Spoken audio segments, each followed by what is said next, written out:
En 2012, j'étais à un camp scout et je me sentais très fatigué. Du coup, les chefs m'ont demandé de rentrer chez moi. On en arrive devant le médecin dans une salle blanche qui m'annonce que j'ai un cancer. Moi, je m'étais donné 5 objectifs quand je suis parti. Et je me dis, mais en fait, si j'enlève un seul de ces objectifs, j'arriverai à faire tous les autres. Et du jour au lendemain, j'ai décidé de ne pas faire les 1500 km de la traversée, mais de faire que 500 km, d'arriver jusqu'à Marrakech. Par contre, je me suis donné l'objectif de faire tous les sommets à plus de 4000 du Maroc, de faire du parapente, de m'arrêter. Je rencontrais des berbères parce que je m'arrêtais régulièrement, j'allais dormir chez eux. Et puis je faisais ça à cheval. La décision avait été prise dans ma tête et j'étais heureux. Et souvent on dit quand on fait un bon choix, c'est qu'on est apaisé avec soi-même. Et je pense qu'à ce moment-là, j'étais vraiment apaisé. Et j'étais ok, je suis au bon endroit, maintenant je peux avancer, quoi.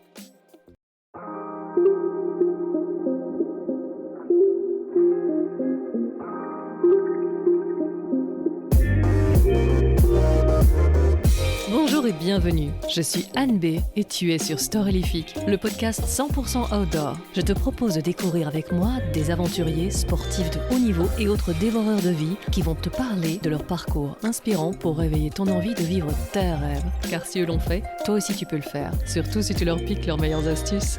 Et simplement en écoutant, tu soutiens déjà la reforestation, car ici, on ambitionne de planter des arbres avec les oreilles. Alors, si ce podcast te plaît, n'hésite surtout pas à le partager avec des amis, ça aide énormément le projet de reforestation qui sous-tend ce podcast. Alors d'avance, je te dis merci.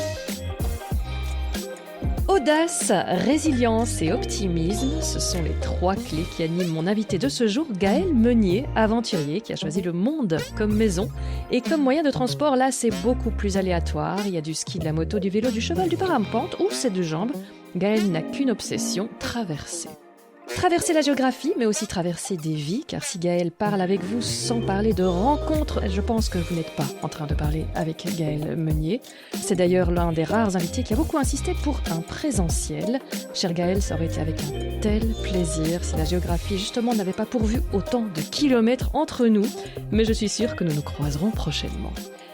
En attendant, nous voici en live sur YouTube pour cet enregistrement Built-in Public. Bonjour Gaël Meunier. Bonjour Anne-Bénédicte. Puisque j'ai dit que tu étais aventurier, là par contre je t'ai réservé le loisir de nous dire quelles ont été tes aventures jusqu'à présent. On ne pourra d'ailleurs déjà pas en parler de toutes parce qu'elles sont trop nombreuses, ça c'est clair, mais au moins quelques-unes qui m'interpellent. Dis-moi. Eh ben, écoute, moi, ce que j'aime, ce que tu disais, c'est de faire des traversées. Et donc, je pars faire des projets sportifs de différentes manières.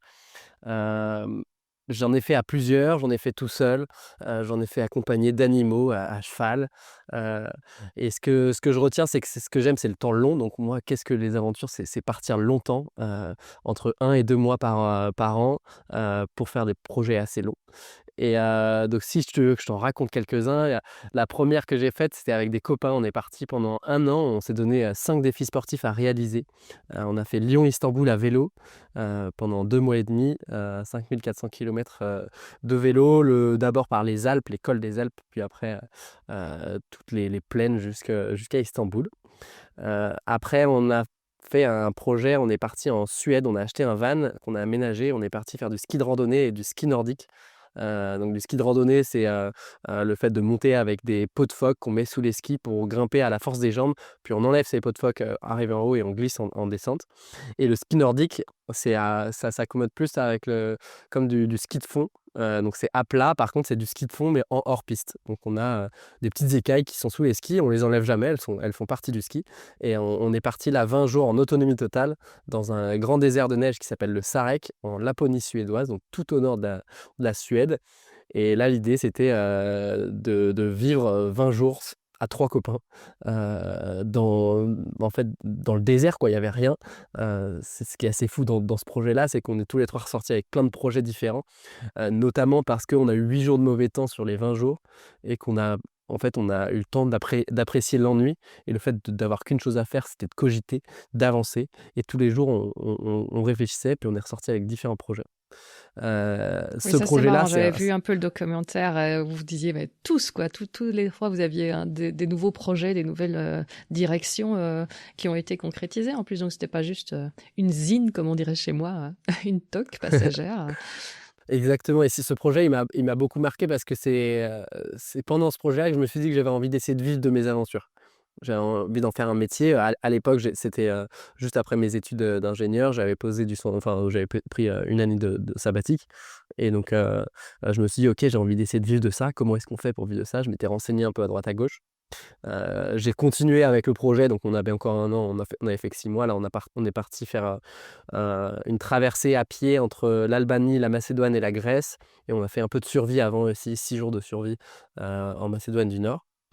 Et à la suite de ça, donc je m'étais renseigné pour savoir comment est-ce qu'on pouvait vivre. Et je me suis dit, OK, je vais partir faire un projet en solitaire dans le but de faire un documentaire. Et là, je suis parti faire la traversée du Haut Atlas marocain à cheval en combinant sommet et parapente.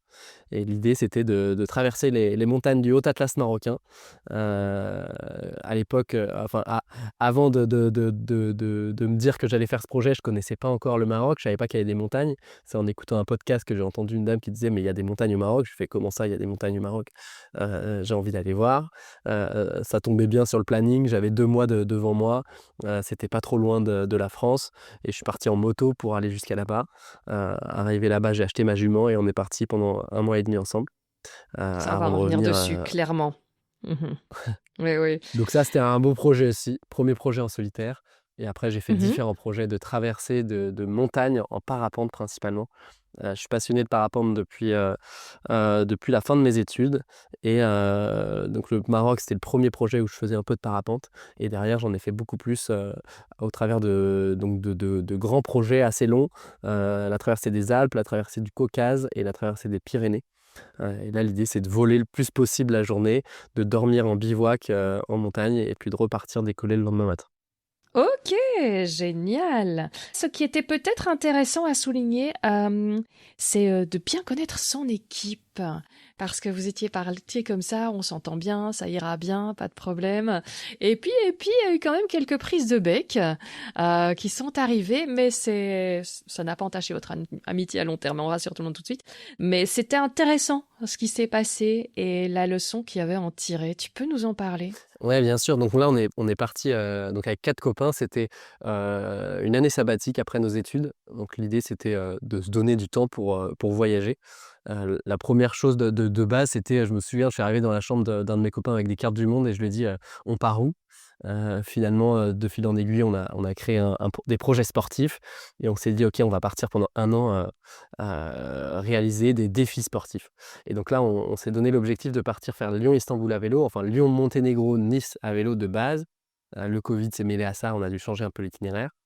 Et donc comme tu disais, là, on est parti à 4 copains. On avait tous l'envie, profonde de partir faire un projet, de vélo, de bikepacking. On savait, on était alignés là-dessus, c'était: «OK, on part faire du projet, du vélo, on part 2 mois et demi, on part, pour un temps long, et pour apprécier ça». Et ce qui est assez marrant, c'est qu'on n'a jamais mis des mots dessus, mais là, ce que je vais vous dire, c'est qu'on avait chacun des envies différentes profondément. C'est-à-dire que Henri, lui, il voulait faire des kilomètres, 200 bornes par jour, tous les jours. Là, ce qu'il aimait, c'était l'aspect sportif du bikepacking. Albéric, c'était plutôt le temps posé, le quotidien, le fait de faire ça ensemble et de s'arrêter le soir, d'avoir un quotidien. On s'arrête à 16h30. À 17h, les tentes sont plantées, le feu est en train de chauffer, on cuisine ensemble et puis là, on passe un bon moment ensemble. Comme c'était de faire de la communication. Lui, il avait envie de partager notre expérience de bikepacking à plusieurs au travers de vidéos, donc de s'arrêter pour faire des drones, de s'arrêter pour prendre des vidéos. Ça prenait du temps. Et puis moi, c'était faire des rencontres, aller à la rencontre des gens, dormir chez l'habitant.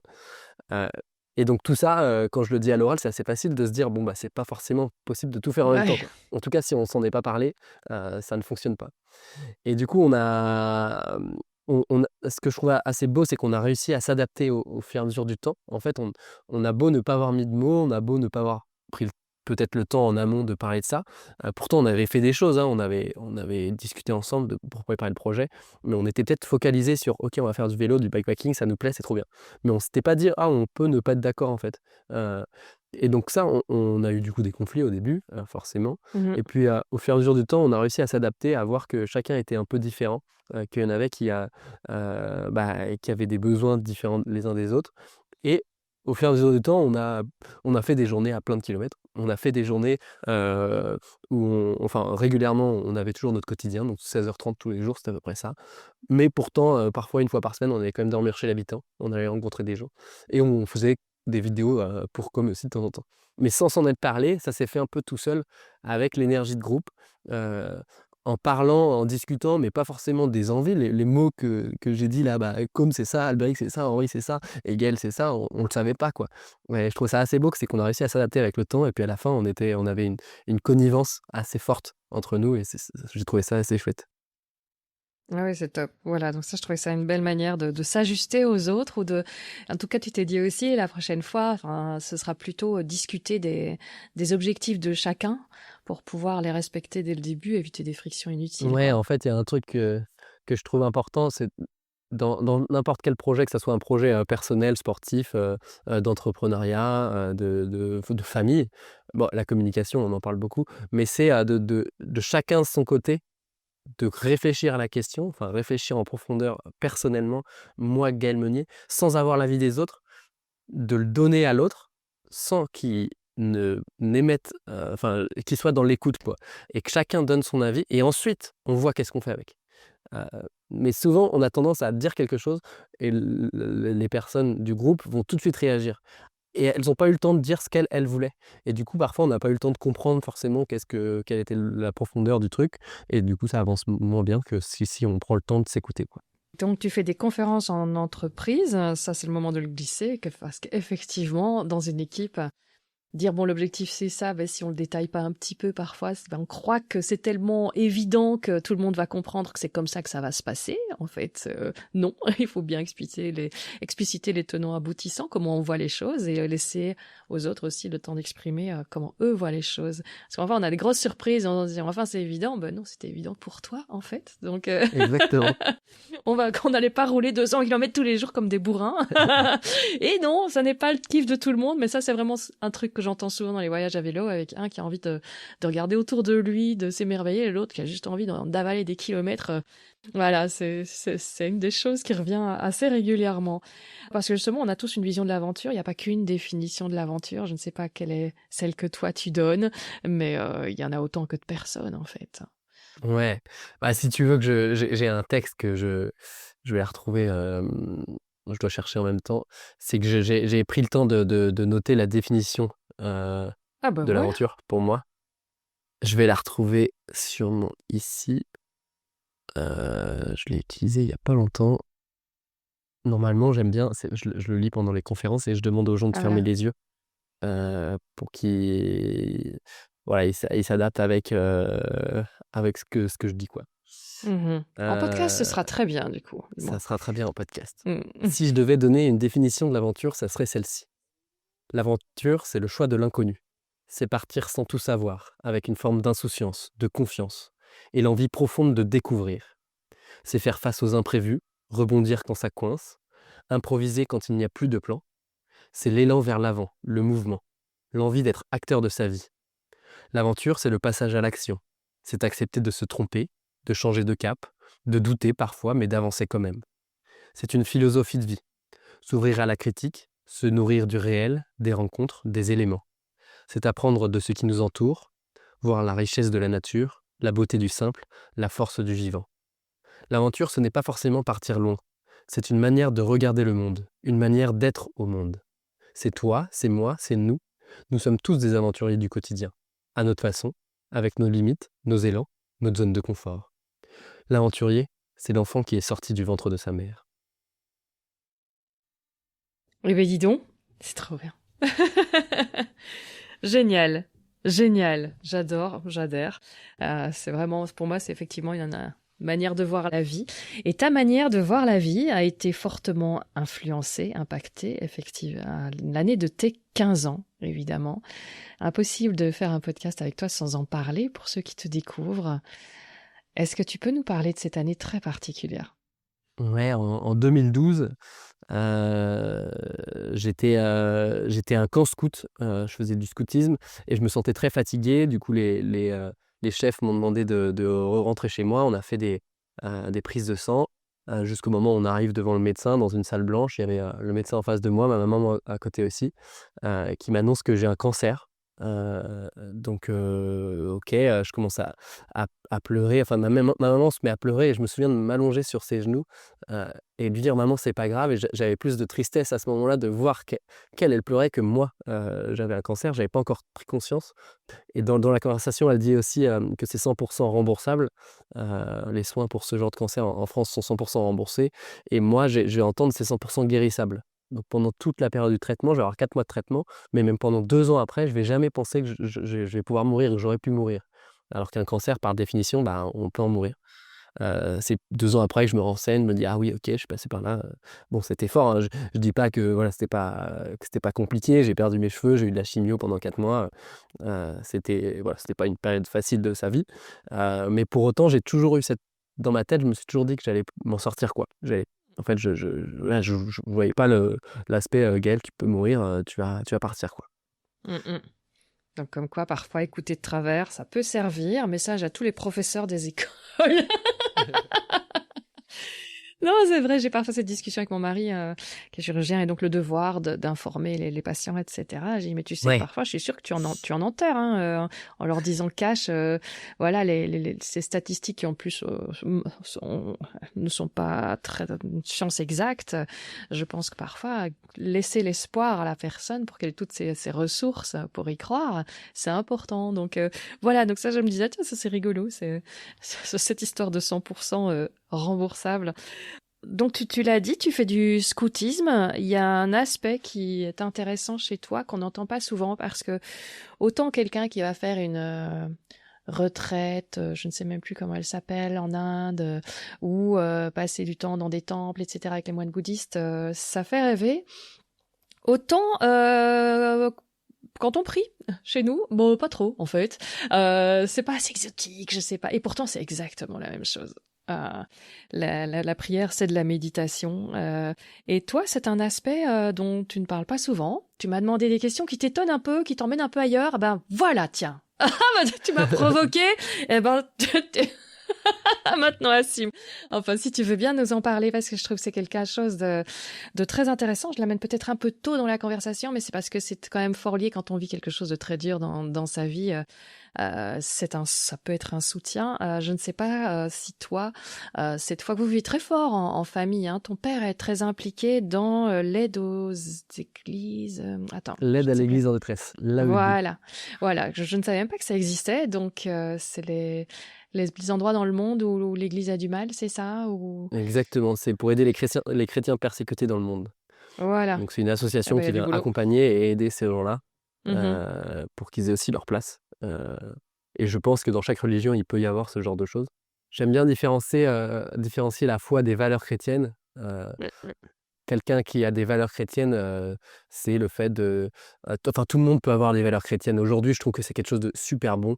Heu, enfin, les valeurs chrétiennes, c'est quelque chose que j'arrive à pousser facilement dans plein de conversations. C'est, bah, aider son prochain comme soi-même, être généreux, faire attention aux autres, voilà. Il y a plein de valeurs qui sont assez simples et que tout le monde, quelle que soit la religion, c'est un peu un socle qui permet d'avancer et la foi chrétienne, c'est le fait de croire, et du coup de faire acte de foi, c'est de dire: «Bah, dans cette situation, j'ai senti que Dieu existait», quoi. Mhm. Moi, j'ai été bercé là-dedans, dans la foi catholique, foi chrétienne. Mes parents sont, tous les 2 pratiquants. Mon père a découvert la foi à 18 ou à entre 18 et 20 ans. Aujourd'hui, il a fait de sa vie, c'est quelque chose qui est très important pour lui et bah, il a été, dans une association toute sa vie. Là, il est retraité, mais il était dans l'AED, toute sa vie pour, accompagner ça. Heu, ça fait partie aussi, même dans le scoutisme, on en parle aussi. En fait, c'est un Mhm. moment où pour moi, la foi, c'est quelque chose qui fait partie de ma vie, qui oscille aussi dans le temps.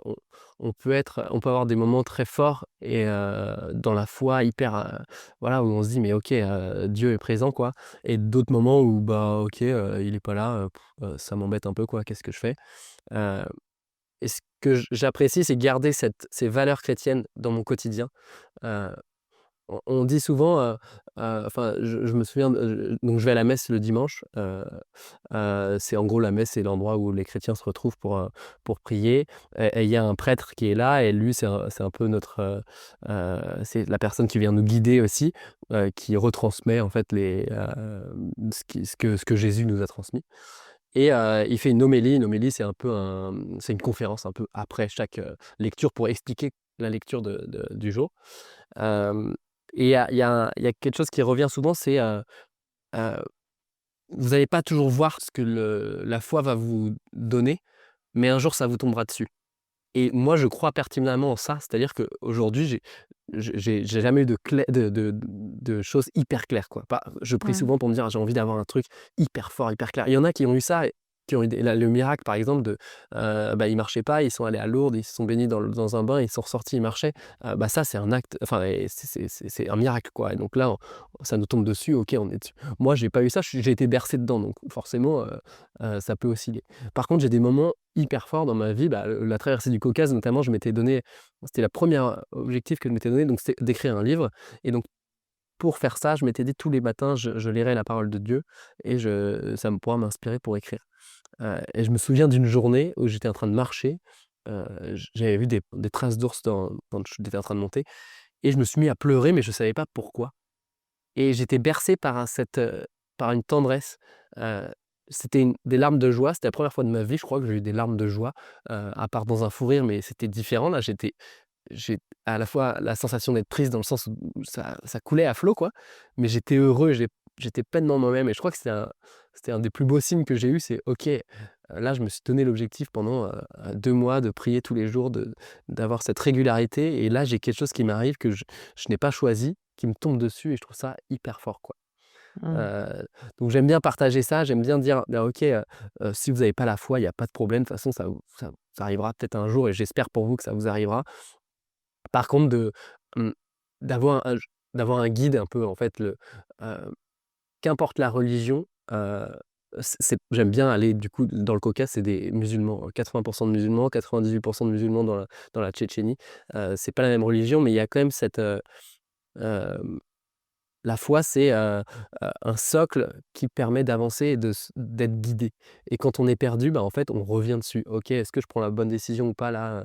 Bah, je sais pas, ouais, une bonne ou une mauvaise décision, bah, soit je prie déjà pour m'aider, mais aussi je peux relire un peu les valeurs chrétiennes et dire: «Ah bah, OK, bah, en fait, oui, il faut que je donne, oui, il faut que, je peux, c'est à moi de faire le premier pas. Je suis en colère, bah, OK, je me pose et après je vais faire le premier pas pour aller, pour aller me faire pardonner. Ou alors, je sais pas, quand, heu, souvent enfin se battre par exemple, bah, en fait, c'est pas la bonne chose. Je sais pas, dans une parole, c'est, «Tendez l'autre joue quand vous vous faites frapper», quoi. Mmh. Heu, en Elle est fait, dure à si comprendre on le f celle-là, hein. ouais, elle est dure à comprendre et pourtant, Mmh. elle est pas si compliquée. En fait, elle est tellement, en fait, quand on le fait vraiment, bon, pas dans forcément dans le fait de se faire frapper, mais parfois le fait de recevoir des méchancetés. Mmh mh. Et bien d'être dans l'acceptation et de: «OK, cette personne est énervée contre moi, je lui tends l'autre joue dans le sens où, bah, en fait, elle va continuer. OK, et ben, Mmh. j'accepte». Et ben, souvent, on est beaucoup plus apaisé et la personne en face va être beaucoup plus réceptive. Alors que si il y a un conflit là et qu'on vient faire un conflit, ça va créer un énorme conflit. Alors que s'il y a conflit là Mmh. et que là, on reste passif et qu'on est dans l'écoute, dans OK, bah, en fait, oui, elle me tape, c'est normal. Et parce qu'elle est vraiment énervée et moi, Mmh. je subis ça, mais en fait, derrière, c'est ce qui permet aussi de se renouer. Je trouve ça assez Mmh. beau ces moments-là. Ouais, on ne résout jamais la colère par la colère. Ça c'est certain. Ça veut pas dire qu'il faut pas rester non plus éternellement à se faire taper dessus, hein. Je pense aux femmes, Ouais. qui en bavent de ce côté-là. Ça, c'est pas pour vous celle-là, hein. Effectivement, les valeurs, bah, c'est la première chose qu'on demande en coaching, hein, quand tu lances un coaching, savoir quelles sont les valeurs de la personne. Parce que la question de l'alignement est primordiale, pour être bien. Donc trouver votre étoile polaire, hein, donc vos valeurs à vous, et puis lire tous les jours effectivement des choses inspirantes, hein. Ça peut être effectivement, il y en a qui trouvent leur compte dans les valeurs en écoutant des podcasts, d'autres en lisant le poète Rumi, d'autres en lisant effectivement des textes qui viennent de loin, parce qu'on a parfois plus facile d'accepter la sagesse qui vient d'Orient que celle qui est depuis toujours ici, parce qu'effectivement, on confond souvent le message et les messagers. C'est vrai qu'il y a eu pas mal de scandales dans ça s'appelle l'Église, mais je dis l'Église, c'est les hommes, hein, ça ne remet pas en cause un texte qui reste sublime. Donc moi, ça m'intéressait aussi. Du coup, je me dis, bah tiens, voilà, c'est bien. J'avais aussi parlé un petit peu avec d'autres scouts qui s'étaient lancés un défi, qui avaient eu les mêmes problèmes que vous aussi, de se rendre compte qu'ils n'avaient pas tous les mêmes objectifs. Ils étaient allés, c'est l'Odyssée Orient, 3 amis belges, hein, qui se sont rencontrés au scoutisme et qui justement avaient les mêmes valeurs que toi, et qui ont été rejoindre pour le sourire d'un enfant au Cambodge avec leur vieille 4L. Et c'était une belle aventure aussi. Donc voilà, merci pour la parenthèse sur la spiritualité, parce que bon, on en a tous une, et je crois qu'on en revient de plus en plus, qu'on la nomme d'une manière qu'elle peut être, effectivement, elle ne doit pas nécessairement être teintée de foi, mais l'important, c'est vrai que c'est cet alignement dont tu parles. Et en parlant d'alignement, il y avait une belle histoire au Maroc. Donc, on va revenir sur ton aventure au Maroc, parce que tu l'as commencé un peu désaligné. Tu l'avais peut-être aligné sur des buts aventureux, mais qui, au final, ne t'ont pas trop ressemblé. Mais raconte-nous un peu, c'était quand, c'était combien de kilomètres, c'était où, c'était... voilà, donne-nous les faits et puis plongeons avec toi dans cette aventure-là. Et ben, c'était juste après l'année qu'on s'est donnée avec les copains. Mhm. Donc là, je me suis dit: «OK, je vais partir faire un projet en solitaire». J'avais écouté le podcast d'une dame qui avait, gravi le Toubkal au Maroc, qui m'avait dit OK, enfin qui m'avait fait comprendre et prendre conscience qu'il y avait des montagnes au Maroc. Au début, je voulais faire une traversée à pied, traverser du Haut-Atlas à pied. Puis et ça, c'était en fait, le podcast, je l'ai écouté dans le Sarek, donc les 20 jours en autonomie. Ensuite, on est parti faire un trek, de 30 jours entre l'Albanie, la Macédoine et la Grèce. Donc là, je me suis dit: «Bon, je vais peut-être pas refaire un trek, en fait, au Maroc, je vais plutôt faire autre chose, un peu différent». Et donc l'idée m'est venue de partir avec un cheval. Heu, je suis quelqu'un d'assez baroudeur, je trouvais ça assez prestigieux d'avoir un cheval et je Attends, trouvais stop. ça Oui, chouette. attends, stop, stop, stop, stop. Justement, j'ai mes filles qui posent toujours la question. J'ai envie d'éduquer mes filles un peu autrement. Et donc, l'aventure, ça me plaît bien comme biais. Et j'en ai justement une qui te demande... Bonjour Gaël, pourquoi voyager avec un cheval? Alors, pourquoi le cheval, après tous ces moyens de locomotion qu'on a Ouais. cités en début d'épisode? Donc, parce que c'est stylé, alors. Pourquoi? Ouais. Bah, souvent j'ai pas la réponse. Tout le monde me dit: «Mais pourquoi tu fais ça? Pourquoi tu» en fait, pourquoi? Bah, Sylvain Tesson dit, souvent, bah, il a une citation de plein de enfin, il cite plusieurs personnes et il dit: «Mais on s'en fout, quoi». Il dit: «Pourquoi?» Souvent le pourquoi, il est intérieur et on a du mal à l'exprimer avec des mots, à l'oral, et c'est exactement ce que je pense être, c'est que j'ai du mal à répondre. Mais là, Tu donc étais avec un cavalier peu émérite, il faut bien le dire. très, très grand cavalier, j'avais fait 1 semaine de poney en 6e. Voilà. Donc forcément, j'étais jamais tombé de mon cheval. Non, je suis pas quelqu'un de très j'ai jamais fait d'équitation. Ouais, j'avais fait un peu de poney quand j'étais gamin. Après je me souviens, je me rappelle quand j'allais faire, du vélo, je m'arrêtais parfois dans un champ, il y avait un cheval et j'allais monter à cru dessus, à 5 minutes pour me marrer et puis après je repartais Hmm, avec mon vélo. ok. Je trouvais ça chouette. J'ai toujours une relation avec l'animal que je trouve assez agréable. C'est il y a ouais, il y a plusieurs choses, donc il y a cette relation, heu, déjà de partir seul, mais pas seul parce qu'en fait, Fniouna qui m'a accompagné pendant ces 2 mois et demi, bah, elle était présente tous les jours, 24 heures sur 24, et forcément que ça a créé de la connivence et une relation entre nous. Et la deuxième chose, je trouve que c'est un cheval qui est assez prestigieux, qui est assez, élégant, heu parce que j'aurais pu partir avec une mule, j'aurais pu partir avec un âne, mais moi, c'était pas ça, non. C'est mon rêve, en fait, ce que j'avais en tête, c'était de partir avec un cheval, c'était pas de partir avec une mule. Ça aurait été peut-être plus facile, j'en sais rien, mais en tout cas, le côté, ouais, je suis parti à cheval, quoi. Ça me Hmm. plaît d'avoir cette, un peu Lucky Luke, quoi. Mon Hmm. rêve, c'était de ressembler à des personnes qui m'inspirent, qui n'existent qui n'ont jamais existé et qui n'existeront jamais, mais c'est cette patte que j'aimais bien. Donc Hmm, hmm. voilà, j'ai pas forcément de réponse profonde: «Ah, c'est un cheval parce que j'ai fait de l'équitation toute ma vie». Non, non, moi j'avais envie de découvrir ça, j'avais envie de tester. Ma cousine dresse des chevaux, donc elle m'avait accompagné un Hmm. peu en amont pour apprendre à mettre le mors, mettre la selle, savoir comment je pouvais faire assez simplement et pour choisir la jument que j'allais acheter aussi. Mais globalement, c'est principalement parce que je trouve ça sympa et voilà, j'ai pas il y a pas de plus, quoi. Mais c'est très bien parfois de se dire qu'il faut pas nécessairement avoir des raisons profondes pour tout. Si c'est ce qui fait envie, parfois, bah c'est un bon fil conducteur. Exactement. Et par contre, tu l'as prise plutôt comme cheval de bas finalement, si j'ai bien compris, tu ne l'as pas montée tout le temps. Je suis parti pour la monter, moi. Oui, Quand, mais dans les quand je suis faits. parti dans mon imaginaire, j'avais échangé avec des personnes qui me disaient oui, tu pourras faire 60 km par jour avec ta jument, tu pourras faire du trot tout le temps, trop bien quoi.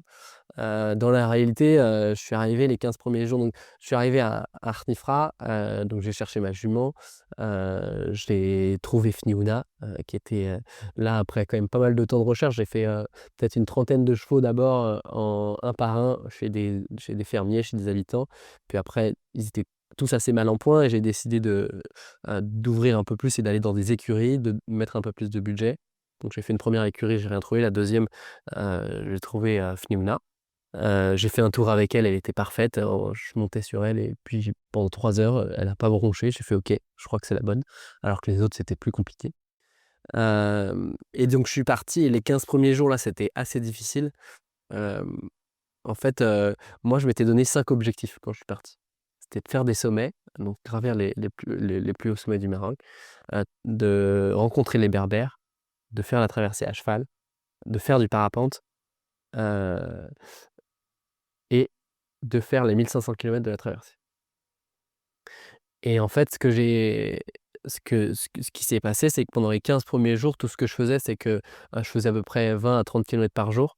Je marchais à côté d'elle, plutôt comme un cheval de bas, alors que moi, j'avais envie de monter sur elle, parce qu'il fallait que je fasse 30 kilomètres par jour et qu'en fait, quand j'étais sur elle, elle avançait moins vite que si j'étais à côté d'elle. Mmh. Je me souviens, le premier jour que j'ai fait, heu, c'était donc j'avais pris un pick-up qui m'a posé près des montagnes. J'arrive dans la nuit à 2h30 du matin. Je do je cherche un endroit pour dormir. Je fais un peu de bruit c'était un petit village, je fais un peu de bruit.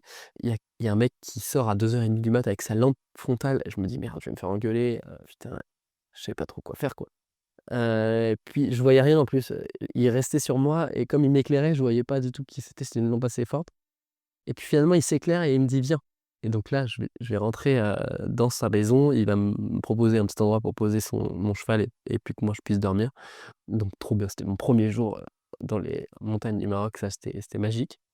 Hem Et donc pendant les voilà, tous les le donc ouais, le 1er jour, pardon, donc le lendemain matin de ça, je grimpe un col et donc là, c'est mon itinéraire que j'avais prévu de base, c'est de passer par plein de cols pour avancer dans les montagnes, faire des sommets et avancer, quoi.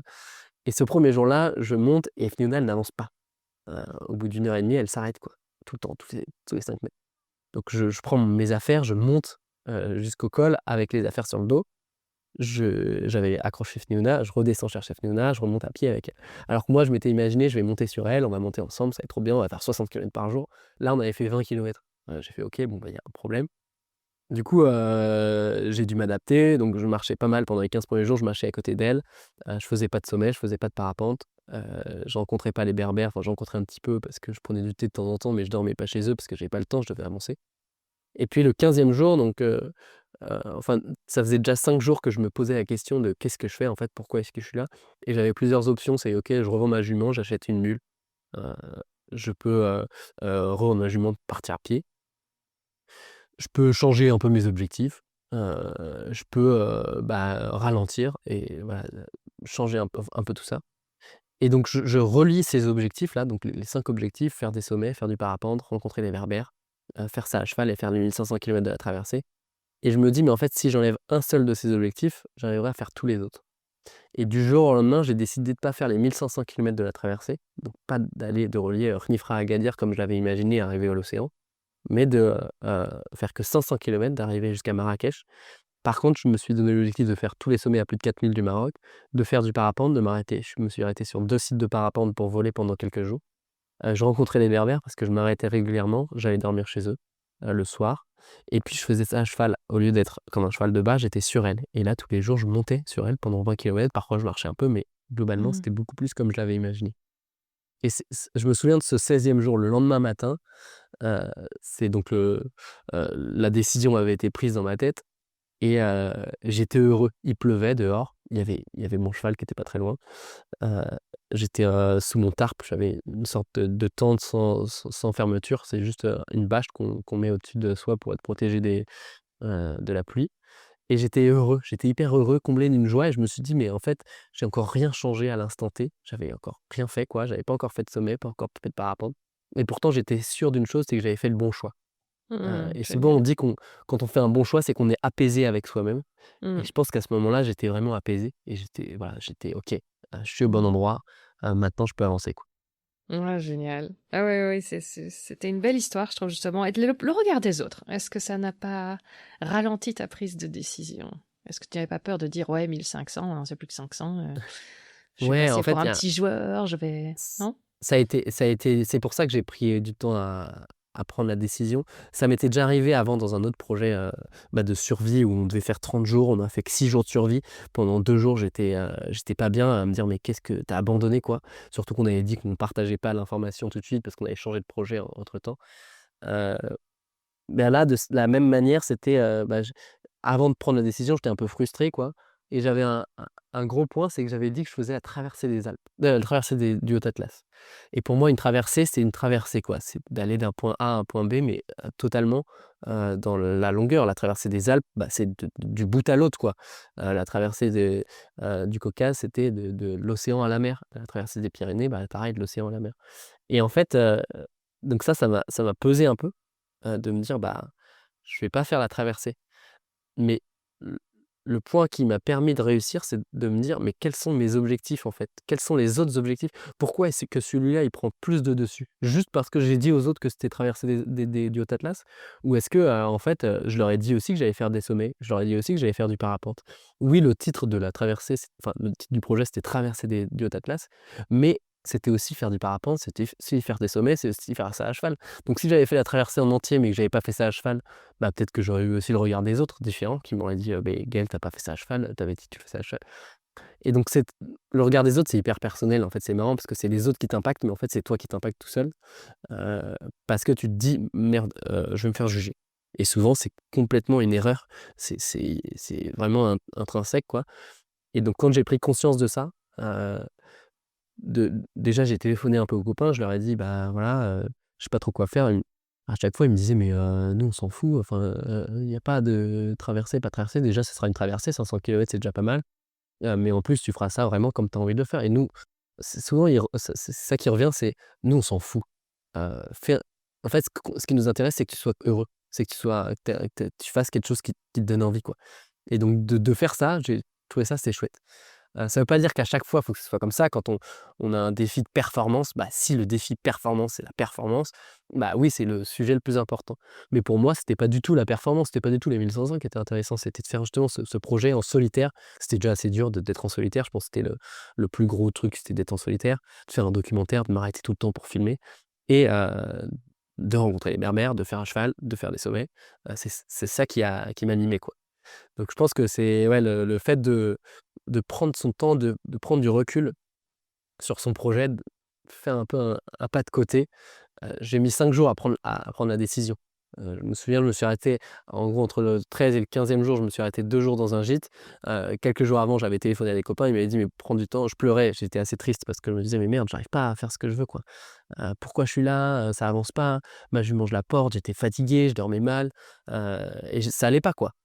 Et en fait, le fait de se poser, de prendre du recul, ça m'a permis de m'ouvrir l'esprit et me dire: «OK, en fait, la décision à prendre, c'est celle-là» et du coup, derrière, je l'ai prise et je pense que c'est normal. Enfin, heu, faut pas se dire que, une décision, ça se prend en un instant. Oui, il y a des décisions qui peuvent prendre très rapidement, mais des grosses décisions dans sa vie, c'est normal d'être triste, c'est normal d'avoir une phase, en fait, c'est un cycle, quoi. Ça prend du temps, oui et même c'est presque important d'être triste, en fait.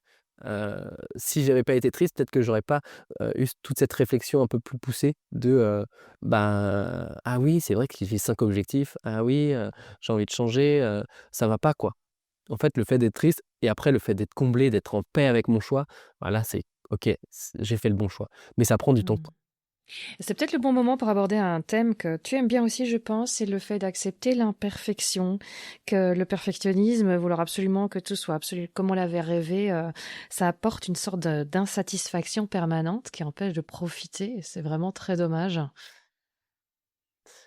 Complètement, c'est l'acceptation, ça revient un peu aussi à mon histoire personnelle du cancer, heu, parce qu'on a parlé du regard des autres, le moment de ma vie où j'ai eu le plus le regard des autres, c'était, pendant mon cancer, quand j'avais pas de cheveux et que j'étais en seconde, à 15 ans. À 15 ans, les gens, ils ont les cheveux longs, ils sont rebelles. Moi, à 15 ans, j'avais un bonnet dans ma classe et les gens me regardaient différemment, quoi.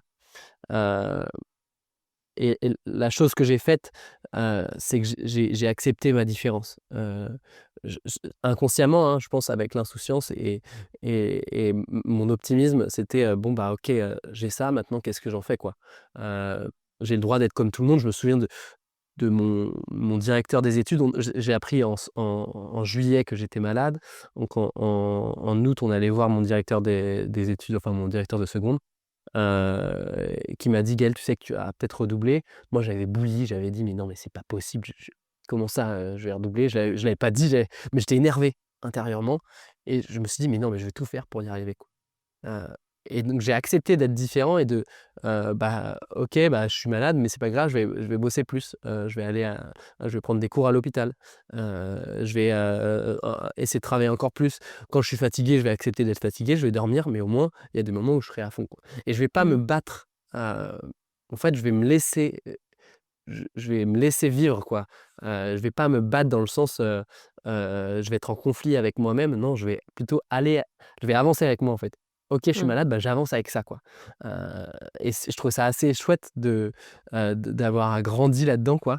De dire: «OK, bon, bah, je suis malade, j'ai le droit de faire du sport». Je me souviens d'aller creuser mes bosses le matin et l'après-midi d'aller prendre mon traitement.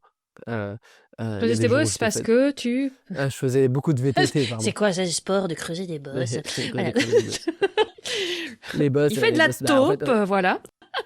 non, je suis passionné de VTT, enfin, j'étais surtout passionné de VTT, du BMX et du dirt, on appelle ça. C'est le Mmh. fait de, sauter un peu comme le BMX race aux jeux olympiques, sauf que là, c'est avec, une suspension et l'idée, c'est de sauter des bosses et de faire des Voilà. figures là-dessus et j'étais passionné de ça quand j'avais 15 ans et le matin, du coup, j'allais creuser parce que le principe de ce sport, c'est de beaucoup creuser, pour un petit peu sauter de temps en temps. Donc on dépense l'énergie en creusant, puis on est crevé, on saute et on se casse quelque chose, quoi. Heu, Magnifique, magnifique. magnifique. Tout Non, ce mais qu'il j'étais faut à 15 passionné ans. et puis donc je creusais toute la journée, je faisais mon terrain. Puis j'aimais bien, c'était, de la création, de la créativité. OK, je vais faire comment? Je fais des virages, sur le côté. C'était hyper intéressant. Et donc le matin, j'allais faire ça et l'après-midi, j'allais prendre mon traitement et donc d'accepter le fait d'être comme ça là. OK, bah, je suis pas parfait. Comme tu disais là, l'imperfection. Bah, ouais, je suis pas parfait à ce moment-là. Heu, je pouvais pas, aller tout le temps à l'école, je pouvais pas tout le temps, faire du sport, mais j'étais comme ça donc fallait que je fasse avec. Et ça se retrouve aussi, bah, dans mes projets, heu, on parle souvent, enfin, je sais pas si on en parle souvent ou moi je l'entends souvent en tout cas, mais j'essaye donc j'écoute plein de podcasts, j'écoute des choses qui m'inspirent. Heu, ça me permet de rajouter un petit truc. Tout à l'heure, tu disais, même dans la foi, enfin, ou dans la foi ou pas dans la foi, justement, c'est d'écouter, des choses spirituelles, on va dire, un peu qui peuvent nous animer. On dit qu'on devient la l'image des 5 personnes qui nous entourent le plus. Mmh. Heu, je sais pas si tu as déjà entendu cette Oui, bien anecdote? sûr. Mmh. Et ben, à cette image-là, je pense que, cette éducation, elle vient pas que des 5 personnes qui nous entourent, mais aussi de tout ce qu'on entend, de tout Oui, ce bien qu'on sûr. va chercher et du coup, bah, écouter un podcast, ça nous inspire. Bah, tu Heu, en train de m'expliquer le nom de mon podcast, en fait, hein.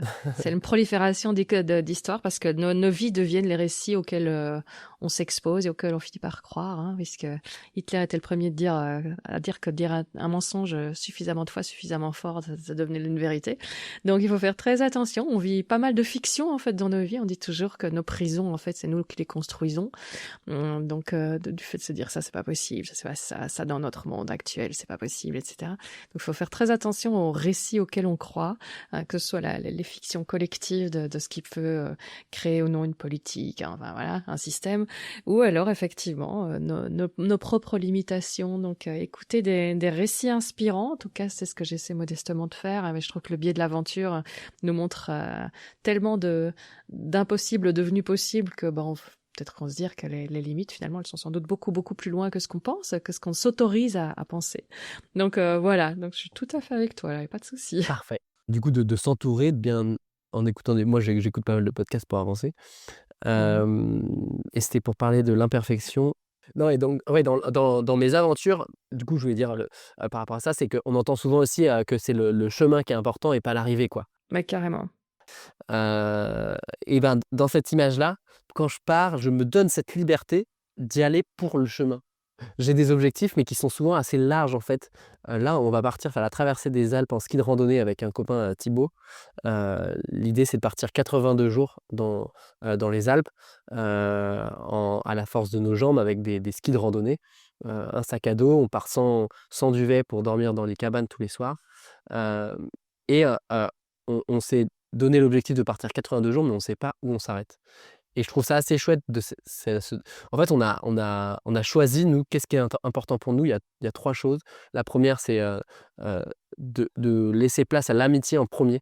Er Mhm. on Ça fait longtemps que je suis pas parti à 2, ni à 3, ni à 4. Je suis parti en solitaire assez régulièrement et j'attendais ce moment depuis longtemps. Je suis pas quelqu'un de solitaire, je suis quelqu'un d'extraverti. J'ai besoin des autres pour me ressourcer et je dépense de l'énergie quand je suis tout seul, donc quand je pars en solitaire, c'est dur pour moi. Mais c'est un choix et je grandis énormément là-dedans et du coup, là, de partir à 2, je trouve ça trop cool.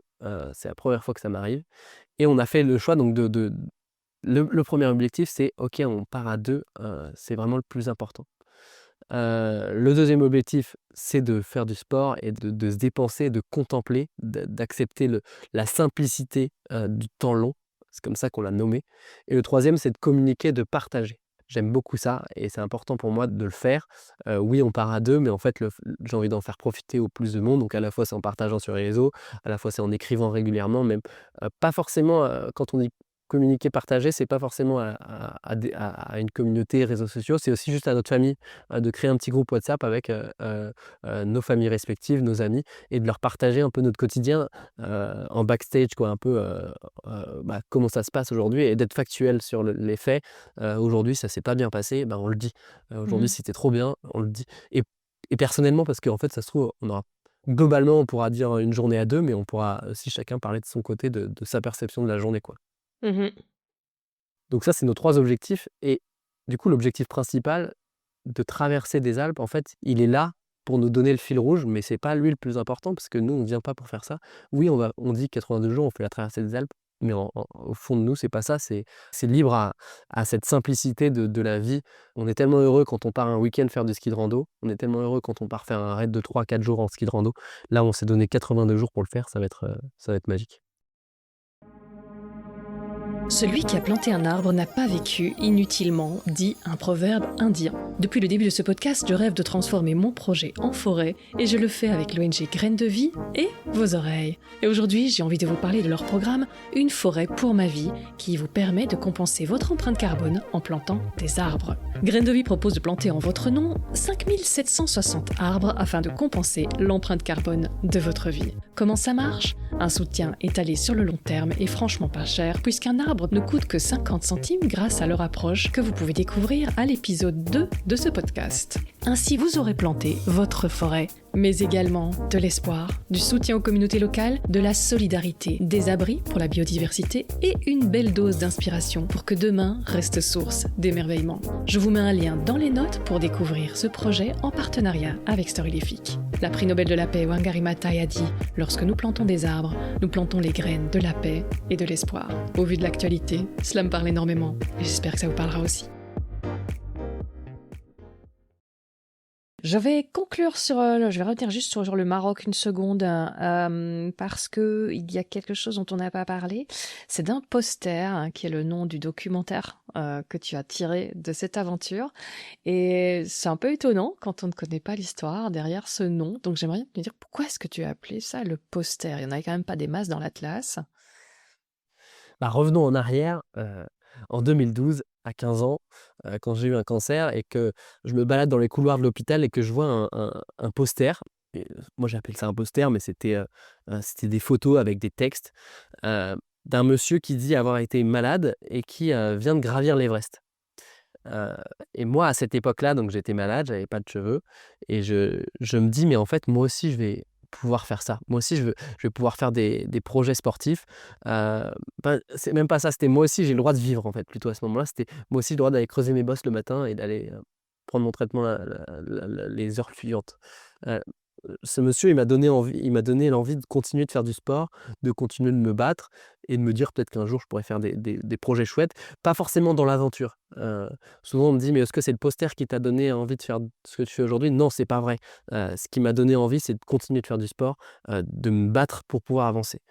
Heu, donc je suis parti 10 ans plus tard, je suis parti faire la traversée du Haut Atlas. On dit qu'on est remis d'un cancer au bout de 10 ans. J'ai pris conscience de ça après l'expé, mais je me suis dit: «Ah putain, ça fait 10 ans», donc c'est l'anniversaire, en fait. Donc j'ai décidé que ce film serait dédié à cet anniversaire-là, parce que j'avais pas écrit un récit d'ailleurs de mon je voulais partager mon expédition, mais j'avais pas encore trouvé l'histoire et finalement j'ai décidé que ça serait l'histoire enfin mon histoire personnelle que je partageais. Surtout que juste avant de partir, heu, j'ai la mère de mon meilleur ami qui est décédée, d'un cancer. J'ai décalé un peu mon départ pour pouvoir faire mon projet et je trouvais ça, assez beau aussi de l'intégrer à mon projet parce qu'elle fait partie de ma vie, hein. C'est, une dame enfin Florence que j'apprécie énormément, qui m'a donné un ami aussi en or et que j'avais envie de remercier, au travers de ça et de partager aussi, elle s'est battue pendant 10 ans, on a eu le cancer, presque en même temps.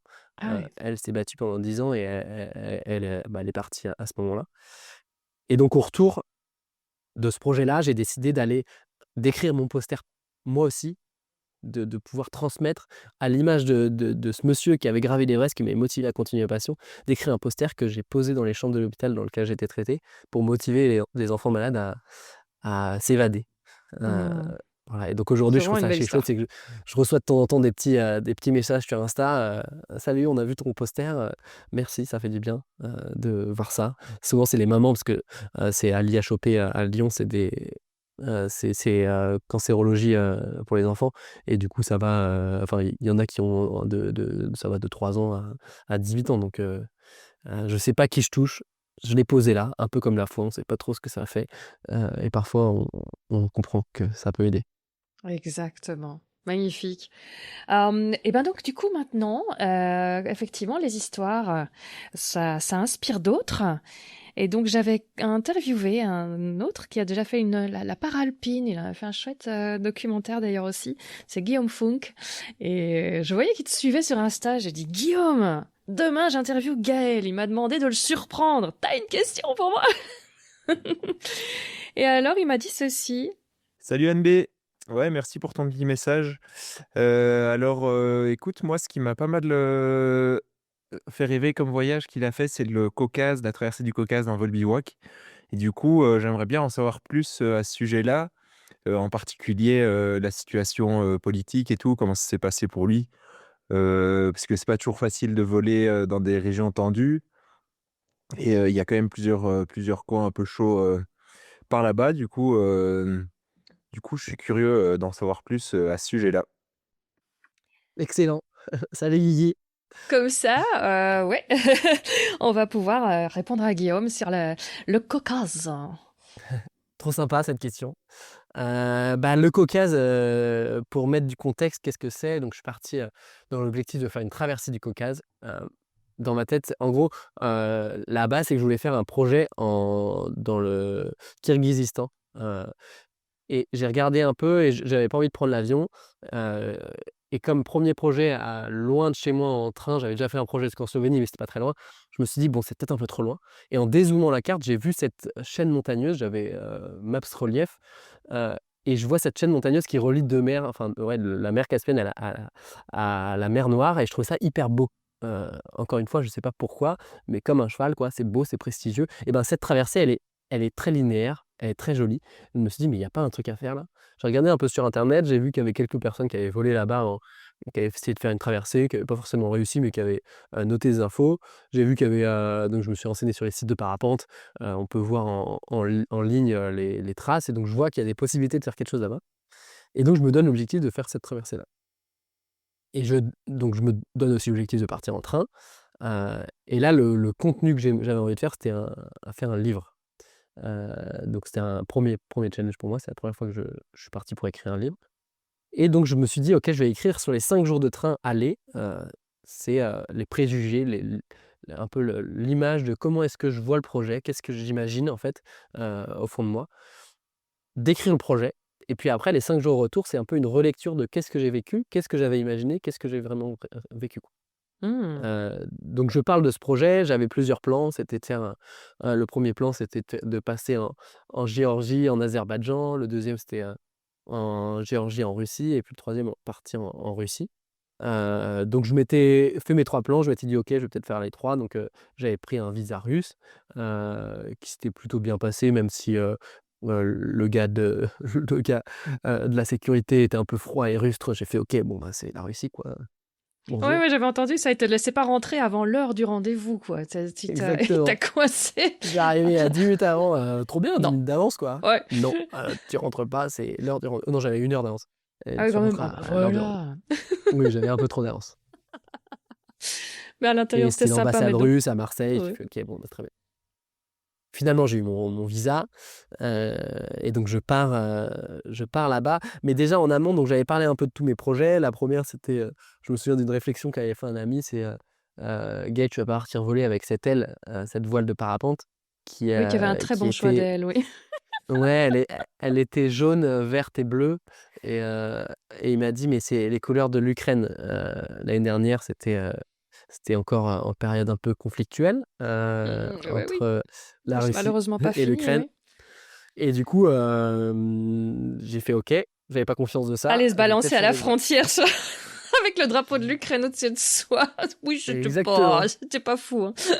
Du coup, je décide de changer de voile, j'achète une voile sur internet, la même mais d'une couleur. Je la reçois, la veille du départ. Je vais la chercher à Paris à côté, voilà, Mmh. heureusement je l'ai eu, c'est bon Elle était et rose, c'était assez mignon. Non. non, non, j'avais pas non plus en rose, non. Non, elle était très simple, plutôt sobre, plutôt couleur de la France, bleu, blanc, rouge, Ah bah, mais voilà. plutôt blanche que les autres couleurs.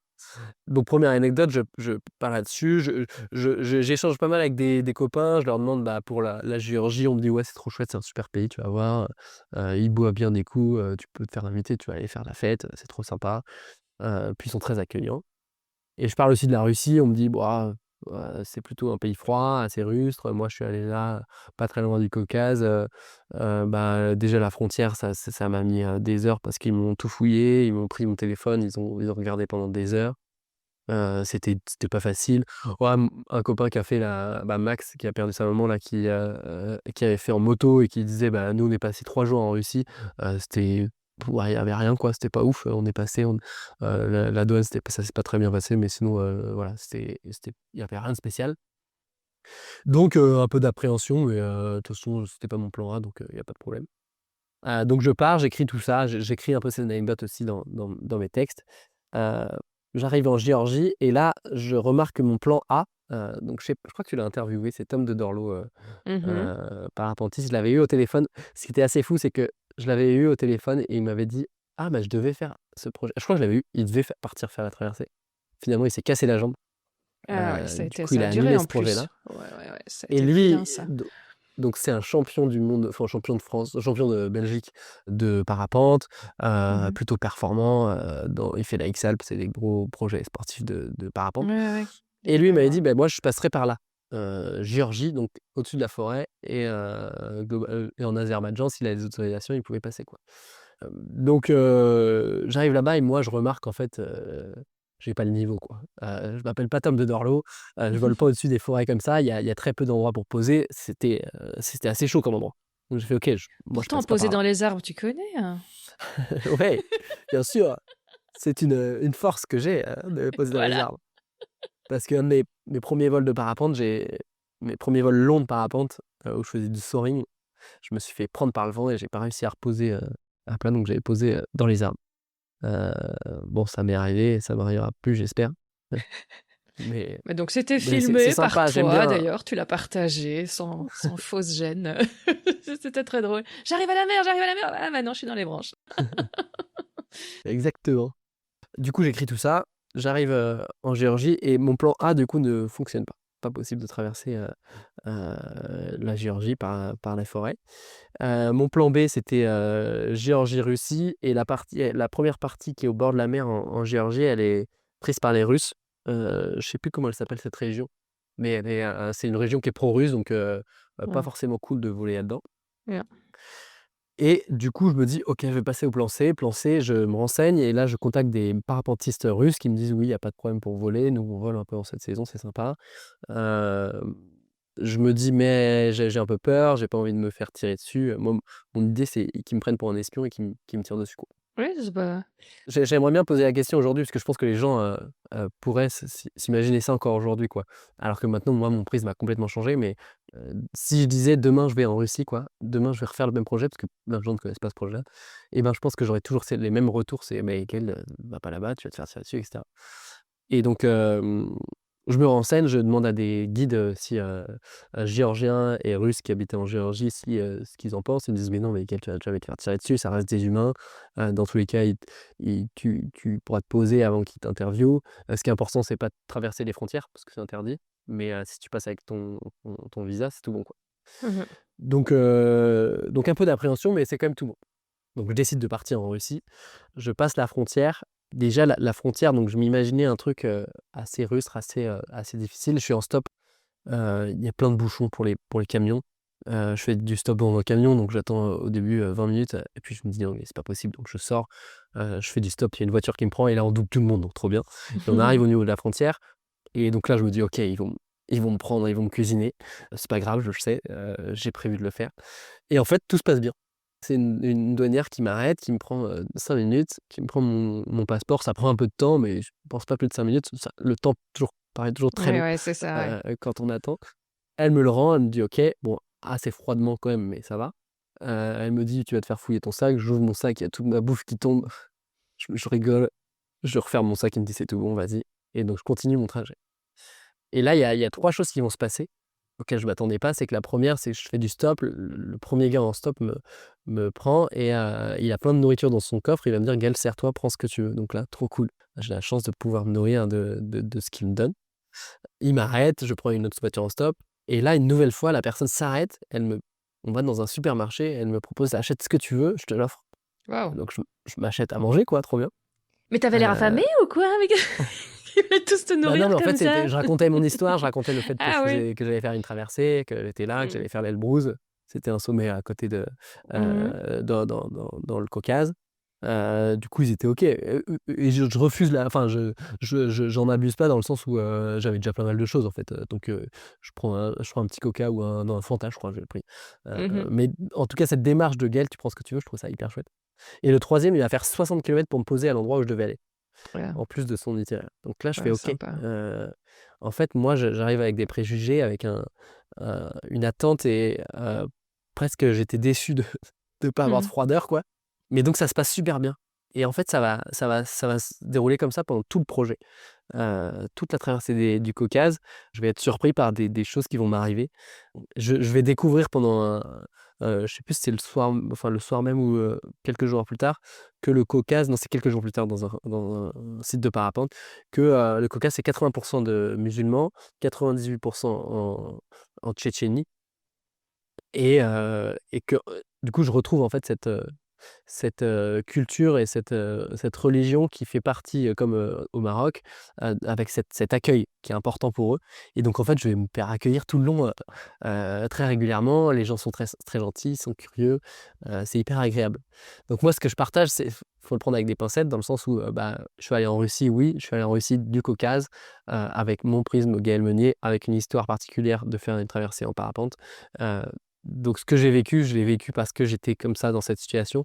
Ça se trouve, j'aurais été 100 kilomètres plus au nord, j'aurais été avec des Russes qui n'en avaient pas du tout la même façon de penser. Ce que j'ai vécu là, c'était assez fort, quoi, par rapport à ça. Oui. Heu, donc pour répondre un peu à la question de Guillaume de l'autorité en Russie, bah, en fait, déjà voler en Russie, c'est possible, hein, en parapente. Ce qui est important, c'est pas de traverser les frontières. Je me suis fait arrêter une fois après un vol, mon plus gros vol de parapente là-bas. J'ai fait, c'est bon, c'était le 6e jour. en gros, enfin, en Russie, j'avais prévu un planning et en fait, les 3 premiers jours, je vole très peu. Je passe des cols dans de la neige, j'arrive pas à voler, ça avance pas. Et je me dis, ok, mon objectif, c'est d'être ici dans 3 jours. Ouais, donc, dans 3 jours de plus, donc au bout de 6 jours. Et si je suis pas là, bah, je réfléchirai, soit je fais du stop, soit j'avance. Enfin, je trouverais peut-être une manière d'avancer parce que j'avais peur de pas atteindre. Et là, mon objectif, c'est de faire la traversée, donc Mhm. d'avancer. Surtout que j'avais que 30 jours de visa en Russie, donc il fallait pas que je dépasse ça. Oui, c'est juste. Donc je m'étais donné des objectifs un peu, ok, si je suis pas là, bah, soit je fais du stop, soit j'avance d'une manière différente. Et donc ce quatrième jour, 5e jour, juste avant le dernier jour, quoi, j'étais encore à 100 bornes ou à 50 bornes du lieu, mais j'avais avancé de 10 à 20 kilomètres par jour tous les jours, donc c'était très peu, quoi. Et donc là, c'était mort, quoi. Enfin, je m'étais dit, bon, c'est mort. Mais ce matin-là, je vole comme tous les jours et je pars et là, je fais 150 bornes. Donc, Waouh. je traverse l'endroit que j'avais prévu. J'avais prévu de dormir là. Normalement, j'avais une dame qui avait un gîte que j'avais contacté, qui devait me loger. Finalement, je lui dis, bah, moi, je suis en l'air, ça se passe trop bien. Et je fais 100 bornes de plus, quoi. C'était magique. Ah, Et donc, waouh. j'atterris en Tchétchénie ce jour-là. En fait, je savais pas trop où j'étais. Je savais pas que j'allais atterrir en Tchétchénie. J'avais traversé 4 régions. Ok. C'était énorme. C'était trop bien. Et là, je me pose, je marche un peu, je vais demander du wifi chez des gens. J'étais dehors dans une maison, je me souviens de l'enfant qui arrive avec une assiette qui me donne aussi à manger des beignets, Oh. là, c'était incroyable. Ouais. Et quand je suis en train de manger mes beignets et de regarder un peu la suite, il y a une voiture de police qui arrive et qui s'arrête devant moi et qui me dit est-ce que tu peux me suivre? Au début, un peu froid, puis je rentre dans la voiture, je discute avec lui, on parle pas la même langue, lui parle très peu anglais, moi je parle très peu russe. Du coup, on échange avec des gestes, avec des vidéos, surtout des photos, je lui montre un peu ce que je fais. Donc ça se délie assez facilement, il était assez sympa avec moi, mais ça va prendre du temps. Donc il va me demander mon passeport, je lui donne, moi j'aime pas du tout donner mon passeport, je lui dis: Non, j'ai pas envie de», voilà, mais bon, je le donne quand même. Et une personne de plus arrive, un autre de ses collègues, lui parlait un peu plus anglais, donc on échange ensemble. Puis un troisième, un quatrième, un cinquième. 1 heure passe, il demande des trucs, il me pose des questions, il y en a un autre qui arrive, on pose des questions. On arrive jusqu'à 8 personnes autour de moi. D'accord. La huitième étant une personne qui n'était pas en tenue de policier. Eux, ils étaient tous en tenue de policier.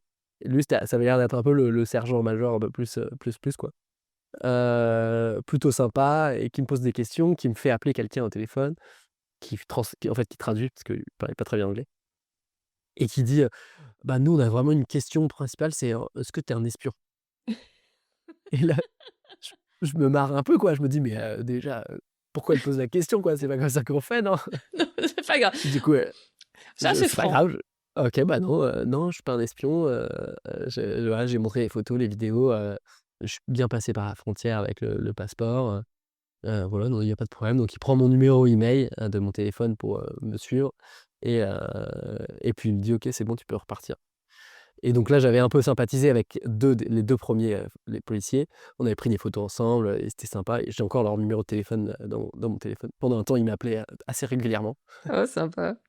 et le soir et du coup, le soir, il m'emmène, dans un supermarché. Il me propose de manger encore une fois, d'acheter ce que je voulais. Donc là, je fais un petit package et il me trouve un logement pour la nuit dans une école à côté. Il me donne un ouais, un endroit pour dormir.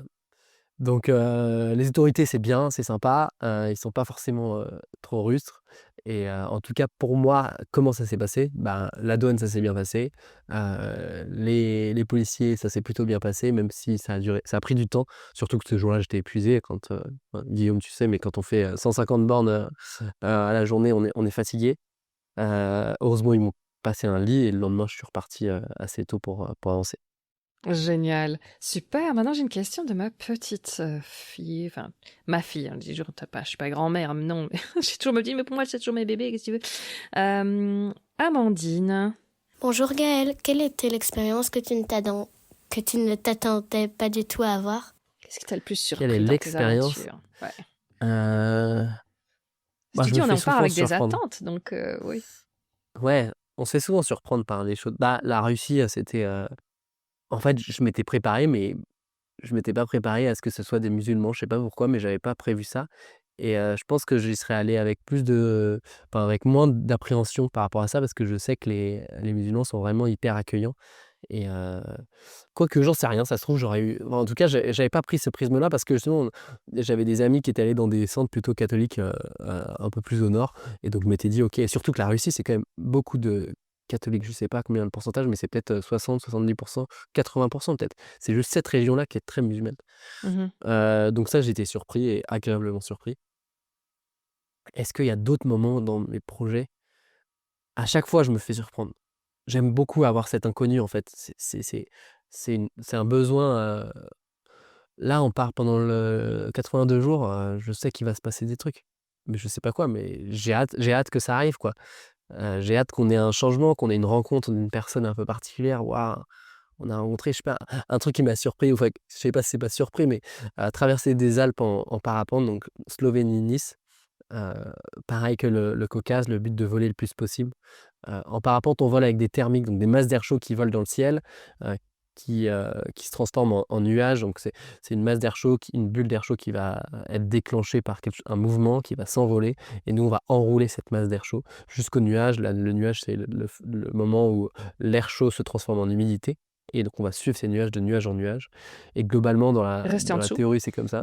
Ouais, on va rester en dessous et en pratique, ces masses d'air chaud, elles sont poussées par la brise, donc en montagne, elles se retrouvent souvent sur les crêtes des montagnes et on avance de crête en crête, de montagne en montagne. Et donc là, l'idée, c'était de traverser les montagnes, des Alpes. Donc je suis parti de Slovénie, je suis remonté jusqu'en Autriche, après j'ai fait la Suisse et donc là, je sais plus combien ça faisait de jours, mais peut-être une vingtaine de jours, heu et je pose c'était le jour où je devais rentrer en France. Je faisais une pause. En gros, j'avais fait 24 jours parce que j'ai fait 24 jours à ce moment-là et ensuite j'ai fait une pause de, 1 mois et je suis reparti en septembre pour faire la terminer pendant 10 jours. Je pensais le faire en moins de temps que ça, en fait et j'ai pas réussi. J'ai fait que 24 jours et du coup, je me suis dit: «OK, je me donne du temps plus tard». Je devais rentrer obligatoirement, heu, en France et donc ce 24e jour, je pose en Suisse et je fais du stop et là, pendant la période de stop, je rencontre quelqu'un, qui s'avère être le voisin de Mike Horn. Heu, le voisin et la voisine de Mike Horn et moi je suis passionné par Mike Horn depuis longtemps, c'est quelqu'un qui m'inspire beaucoup et donc je prends note de ça. Voilà, je le note dans ma tête, donc je finis ma traversée et puis 2 ans plus tard, heu, donc là c'était il y a 1 an et demi, je je repense à ce moment-là et je me dis: «Mais j'ai trop envie de rencontrer Mike Horn, quoi. Il y a un jour, j'ai envie d'aller le rencontrer» et donc je prends mon vélo, je pars de Lyon. Je mets, 2 jours de bagages sur moi, donc je prends, je sais plus, je crois que j'ai pris ma tente, de quoi manger, de quoi rouler et je pars, tout seul depuis la maison. Je fais 2 jours de vélo. J'arrive à Châteaudet, là où il était censé habiter, heu et je me rappelais qu'il m'avait dit: «Bah, ils habitent pas très loin de chez moi, un peu au nord enfin, en haut du village» et donc j'interviewe un peu les gens que je croise et on me dit: «Oui, Mike Horn, il habitait là, ça fait longtemps qu'on l'a pas vu, mais avant il habitait là-bas». Donc j'avance un Mmh. peu, je retrouve quelqu'un: «Oui, c'est cette maison là-bas». Donc j'arrive à monter jusqu'à la maison, là je sonne chez lui et c'est sa belle-sœur qui m'ouvre, un peu froidement, qui me dit, que Mike Horn n'est plus là, que son mari l'a quitté, que c'est pas le bon moment, quoi. Ouais. Et qu'en fait, il habite plus là depuis quelque temps. Mmh. Il a déménagé et qu'il habite plutôt dans un autre endroit. Donc je fais: «OK, très bien. Bon, maintenant je vais retrouver, les gars du stop. Je trouve une autre solution, quoi». Donc je cherche autour. En fait, c'était ses voisins, quoi. C'était pas vraiment ses Mmh. voisins, ils habitaient, autour de cette Ouais. de chez lui. Donc j'en parle avec les vrais voisins, je sonne, je leur explique la situation. Ils me disent: «Ah bah, c'est peut-être eux». Je me rappelais pas beaucoup de choses, mais je me rappelais qu'il y avait une femme et un homme, qu'ils avaient un C'est jardin très précis. potager. C'est très précis. Un jardin potager, que le monsieur n'était pas très bavard, que c'était la femme qui parlait un peu plus. C'est Donc rare voilà ça. et du coup, je leur dis ça. Et il me dit: «Bah oui, c'est peut-être cette maison». Donc je vais voir la maison et là je sonne et il y a le monsieur qui sort de sa fenêtre, qui me dit: «Bonjour». Je lui parle de mon truc, il me dit: Ouais, ça me parle vaguement, mais un peu froid aussi». Je fais: «OK, bon, très bien.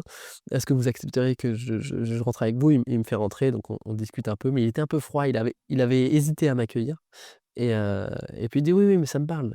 Et en fait, donc lui, on n'avait pas trop parlé. Moi, j'avais plus échangé avec sa femme, qui n'était pas là à ce moment-là, qui m'a dit qu'elle rentrait peut-être le lendemain. Et du coup, on discute un peu. Il me dit, mais pourquoi tu lui envoies pas un mail? Bah, je lui dis, mais non, mais moi, je veux le rencontrer, quoi. Et il me dit, bah, je crois qu'il a déménagé entre Vevey et Lausanne. Et donc là, je prends mon téléphone. Déjà, il avait eu du mal à me passer son Wi-Fi, donc ensuite, j'avais pas d'internet. Finalement, il accepte quand même. Il avait un peu peur, en fait. Moi, je n'avais pas compris pourquoi. J'avais l'impression qu'on avait déjà tissé un lien, mais en fait, pas du tout. Mhm. C'était pas suffisant pour lui. Donc finalement, il accepte. Voilà, j'y vais avec mon sourire habituel. Et je regarde sur Internet et je marque MyCorn et je retrouve 3 adresses de MyCorn. Une entreprise, enfin 3 entreprises d'ailleurs, MyCorn Mhm. SARL, qui étaient référencées. Et il y a 3 adresses, 2 adresses dans Lausanne et une adresse un peu séparée vers Vevey, qui correspondait à peu près à ce qu'il m'avait dit. Bah, je crois qu'il habite dans les vignes, au milieu de la. Du coup, je me dis: «OK», il est 18h, il commence à faire nuit, je lui demande si je peux loger, il me dit: «Non», donc je me dis: «OK, c'est pas grave». Je contacte des copains que j'avais croisés, dans un festival, enfin des organisateurs de festival, à Bulle, qui me dit: «OK, tu peux venir dormir», donc je vais dormir chez eux, trop bien. Et le lendemain matin, je repars en direction de chez Mycorn, en tout cas ce que j'espérais être Mycorn. Sur le chemin, j'ai écrit une lettre à Mycorn avec 3 demandes. Est-ce que tu veux bien écrire la préface de mon livre? Est-ce que tu veux bien être conférencier aux Latitude Expérience? Et est-ce que tu veux bien qu'on se rencontre? Et donc je roule, j'arrive jusqu'à à la maison. Euh, Quand j'arrive à la maison, il y a un monsieur qui sort et je lui demande: «Est-ce que vous savez où habite Mycorn?» Il me dit: «Oui, c'est cette maison-là», et c'était pas la même, c'était celle d'en face par rapport Mhm. à l'adresse. Je fais: «OK, ah bah marrant, très bien». Mhm. Donc je sonne et là je vois M-H, je sais plus ce que c'était marqué, mais là je me dis: Mhm. «OK, On je y suis est. là, quoi». Et là, il y a quelqu'un qui ouvre la porte, c'est sa fille, Jessica Horn. Annika ou Jess? Ah, c'est Jess, ouais. Ok. Jessica, qui est là, Très donc trop sympa. content. Mhm. Je lui explique le projet, je lui dis que ça fait que je suis venu en vélo depuis 2 jours, que, j'avais fait la traversée des Alpes en parapente, que j'étais passé par là, que j'avais envie de le rencontrer. Et du coup, elle me dit: «Bah, vas-y, prends un thé», donc on va prendre un thé ensemble, trop sympa. Ouais, très très sympa, Heu ouais. Très sympa, hyper agréable. Elle bosse dans une start-up. Moi, je suis entrepreneur, donc on avait plein de Mhm. choses à échanger. Heu, Elle me dit: «Mais Mike, il aurait été là, il t'aurait accueilli de la même manière. Tu aurais pu prendre un thé avec lui». Voilà, il y avait pas eu de souci. Au bout d'une demi-heure, elle me dit: «Beh, voilà, je vais y aller, je vais aller devoir promener les chiens». Puis finalement, elle me dit: «Mais est-ce que tu veux venir avec moi promener les chiens?» Je dis: «OK, bah, à fond, trop content de parler avec toi, moi. Ça m'arrive pas tous les jours de parler avec la fille de Mike, donc let's go, C'était une quoi». interview très rigolote, quoi. Elle est très sympa. J'avais Ouais, interviewé à Lausanne, j'ai été coach pour Panga X de Mike Horn, donc j'ai OK. croisé Mike Horn. On m'avait dit de pas lui serrer la main, j'ai fait la grosse erreur, je lui ai serré la main. Quand tu serras la main, tu verras ce que je veux dire. Et puis Annika était coach avec moi, donc pendant la semaine, là, j'ai beaucoup été Ah, avec elle. Et génial. Jess est passé aussi. On a bien rigolé, ouais. C'est très très Ah bah, sympa, trop chouette. très abordable, ouais. Exactement. Ouais, en fait, c'est ça que j'ai trouvé assez agréable, c'est que c'était dans la simplicité. Oui, Heu, mais du coup, en fait, on se fait un mythe un peu d'un truc, mais en fait, c'est des humains, et c'est encore une ouais. fois, quand, on va en Russie, c'est des humains aussi, quoi. Il Mm. y a pas de enfin, c'est des personnes, normales, quoi. Oui, elles sont extraordinaires dans le sens où elles sont pas ordinaires, mais en fait, ça reste des humains qui sont capables d'échanger, qui ont des idées, qui ont des valeurs, qui ont des principes. Et donc j'ai vachement apprécié ce moment qu'on a passé, à se promener. Il faisait super beau au-dessus de Lausanne, avec les 2 gros chiens qu'il avait ramenés du Groenland. Oui. Heu donc c'était, voilà, trop trop sympa. Donc je retourne chez moi, je lui donne la lettre. Bon, j'ai jamais eu de retour. Si un jour il nous entend, j'aimerais bien avoir ce retour, mais en tout cas, j'ai trouvé que l'histoire était rigolote et ça Oui, m'avait surpris du coup d'apprendre qu'il y avait Mike Horn, quand j'avais fait la traversée, puis de me donner l'opportunité d'y retourner. Peut-être voilà. que j'y retournerai un autre jour, d'une manière différente. En tout cas, comme à nouveau, l'aventure n'était pas parfaite, mais elle a amené quelque chose de vachement sympa quand même, qu'au moment, elle valait la peine. Elle en valait la peine. Exactement. Euh, Où est-ce que j'en suis dans tout ça, moi? Donc, tu en as touché un mot, tu as un festival, on en parlera à la fin. J'ai aussi une question Attends, mais je crois qu'il dit son nom trop vite, c'est pas drôle, hein. J'avais envie que tu devines. Salut Gaël. Écoute, parmi toutes tes aventures, parmi tous ces magnifiques personnes que tu as rencontrées, ces magnifiques paysages que tu as traversés, raconte-moi, fais-moi vivre avec moult détails la plus belle anecdote. Je parle de la plus belle histoire, celle qui t'a mis les larmes aux yeux tellement elle est belle. Vas-y, Vas-y Gaël, fais-moi chialer. C'est Paul. J'ai Voilà, reconnu. Paul C'est Paul Fontaine Fontaine. qui m'a aussi fait un superbe épisode. Ah bah ouais. Ouais, il a la patate aussi. C'est cool. Ah, il est extra. On l'entend Ouais. dans sa voix. Quelle est l'anecdote, enfin qui m'a fait chialer? Ouais, il faut que je me pose un peu. Bah, celle où j'ai chialé, c'est le Caucase. J'ai chialé parce que je vivais un truc de ouf en fait. En gros, je pars souvent et ça se passe pas toujours très bien, les projets. Les galères, elles arrivent, quoi. Elles sont présentes et il y en a toujours. Euh, mais dans ce moment-là, au Caucase, régulièrement, là, dans mes 2 dernières expés, j'ai eu beaucoup de chance. C'est qu'à chaque fois, pendant l'expé, je me disais, mais c'est là où je veux être, quoi. Je suis aligné avec ce que je fais. Euh, la solitude, ça me pèse, mais là, j'étais bien avec ça. C'était un, Heu, c'est toujours délicat de partir, seul, dans des pays qui sont pas forcément, où on n'est pas forcément le bienvenu, mais en fait, je grandis tellement que je trouve ça hyper fort, hyper beau et j'apporte tellement de choses derrière, de réflexion, en fait, ça m'anime, quoi, ma vie, elle est comme je l'ai aujourd'hui dans mon quotidien, je vibre régulièrement parce que je fais plein de choses et que ça ouais, j'ai eu des hauts et des bas et c'est ça aussi que je dois chercher dans les projets. Et le Caucase, je me souviens régulièrement dans le Caucase, je me disais: «Mais je suis heureux d'être là, quoi». J'ai rêvé d'un truc, c'était de partir faire, une traversée, de relier 2 mers. Je suis en train de le faire. Au bout du 6e jour, je fais 150 bornes et là, je me dis: «Mais c'est bon, je vais le faire, quoi. Je suis capable de le faire». Les premiers jours, j'ai fait l'Elbrus, j'avais gravi le plus haut sommet d'Europe continentale. C'était la première fois que je faisais ça de ma vie. J'en avais bavé toute la montée, j'étais pas acclimaté, donc j'arrive à 5000, c'était 5006, épuisé, ça avait été dur, mais j'étais heureux d'être là. Je décolle en parapente, donc c'est un rêve éveillé, quoi, Hmm. de voler depuis le plus haut sommet d'Europe en parapente. Moi, j'aurais jamais imaginé faire ça, surtout que c'était pas juste un vol, c'était le départ de ma traversée. Je fais 2 heures et demie de vol, je fais 30 bornes, quoi. C'était magique, Hmm. donc ça, c'était voilà, tout s'est bien passé, en fait, même s'il y a eu des difficultés, beaucoup d'appréhension, beaucoup de préjugés, bah, j'ai été surpris par ça, quoi. Moi, je suis arrivé, je me suis dit: «Qu'est-ce que je vais faire? Oh, ça va bien se passer». De toute façon, avec mon optimisme, c'est toujours: «Oh, de toute façon, je trouverai une solution, ça va bien se passer. Oh, ils sont méchants, mais ils sont pas si méchants». J'aime bien être tatillon avec les gens un peu, méchants aussi, enfin, pas méchants, mais dans le sens, d'aller trouver la beauté des gens en profondeur. Ça se fait aussi par des connivences, par du temps on passe avec eux. Et donc tout au long, ça s'est passé merveilleusement bien. Il y a un moment que j'ai vécu qui était assez chouette. Donc outre le fait d'avoir vu des ours et d'avoir ça c'était un rêve que j'ai vécu et qui était ouf. C'est qu'en Tchétchénie, je suis arrivé, je venais de voir des ours, j'arrive, donc ça c'était magique, j'avais toujours rêvé de faire ça et je trouvais ça ouf. Et je savais qu'il allait pleuvoir pendant 2 jours, donc je cherche un logement pour dormir. Je viens de poser, j'ai plein d'enfants qui arrivent autour de moi, on discute un peu, ils prennent mes affaires, ils mettent mon casque, ils bougent un peu, ils m'aident à plier la voile.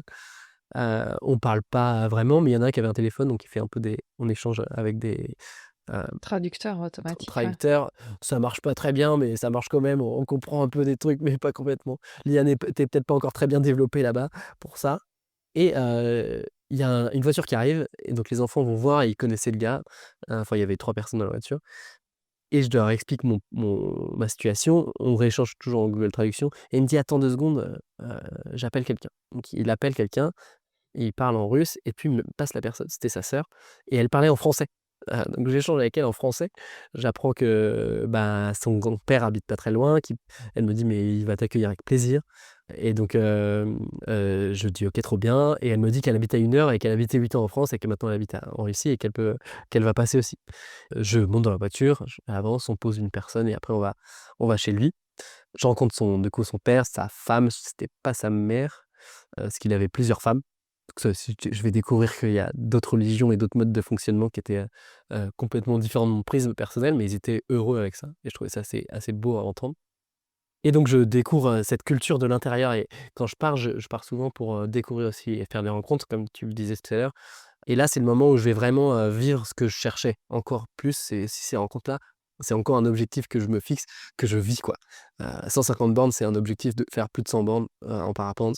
Gravir l'Elbrus, c'était un objectif que j'ai fait et donc là, de rencontrer et donc je vais passer 2 jours là. Il pleuvait tous les jours pendant 2 jours, donc je vais prendre du temps avec eux et je vais découvrir, des personnes hyper sympas, hyper simples, Ils habitaient dans une ferme là, donc ils avaient 2 maisons. Là, c'était la ferme où ils avaient donc, il y avait les oies, il y avait les poules, il y avait un cheval, il y avait des cochons, il y avait des vaches, surtout des vaches d'ailleurs, qu'on allait ramener le soir, on les ramenait jusqu'à dans la ferme et j'ai vécu un truc que je m'attendais pas à vivre quoi, c'est de vivre simplement. On se comprenait pas forcément. C'est-à-dire qu'on n'avait pas la même langue, donc on parlait, avec des gestes. Je me souviens de jouer aux dames avec le monsieur, c'était hyper agréable. C'était un mec qui était profondément, déjà, il avait l'air d'être très aligné. Il était en paix. Il était conscient de plein de choses et il avait l'air d'être assez intelligent parce qu'il était conscient de plein de choses, je sais pas, dans ses réflexions, dans les discussions qu'on a pu avoir, je le trouvais assez, posé, quoi. Mmh.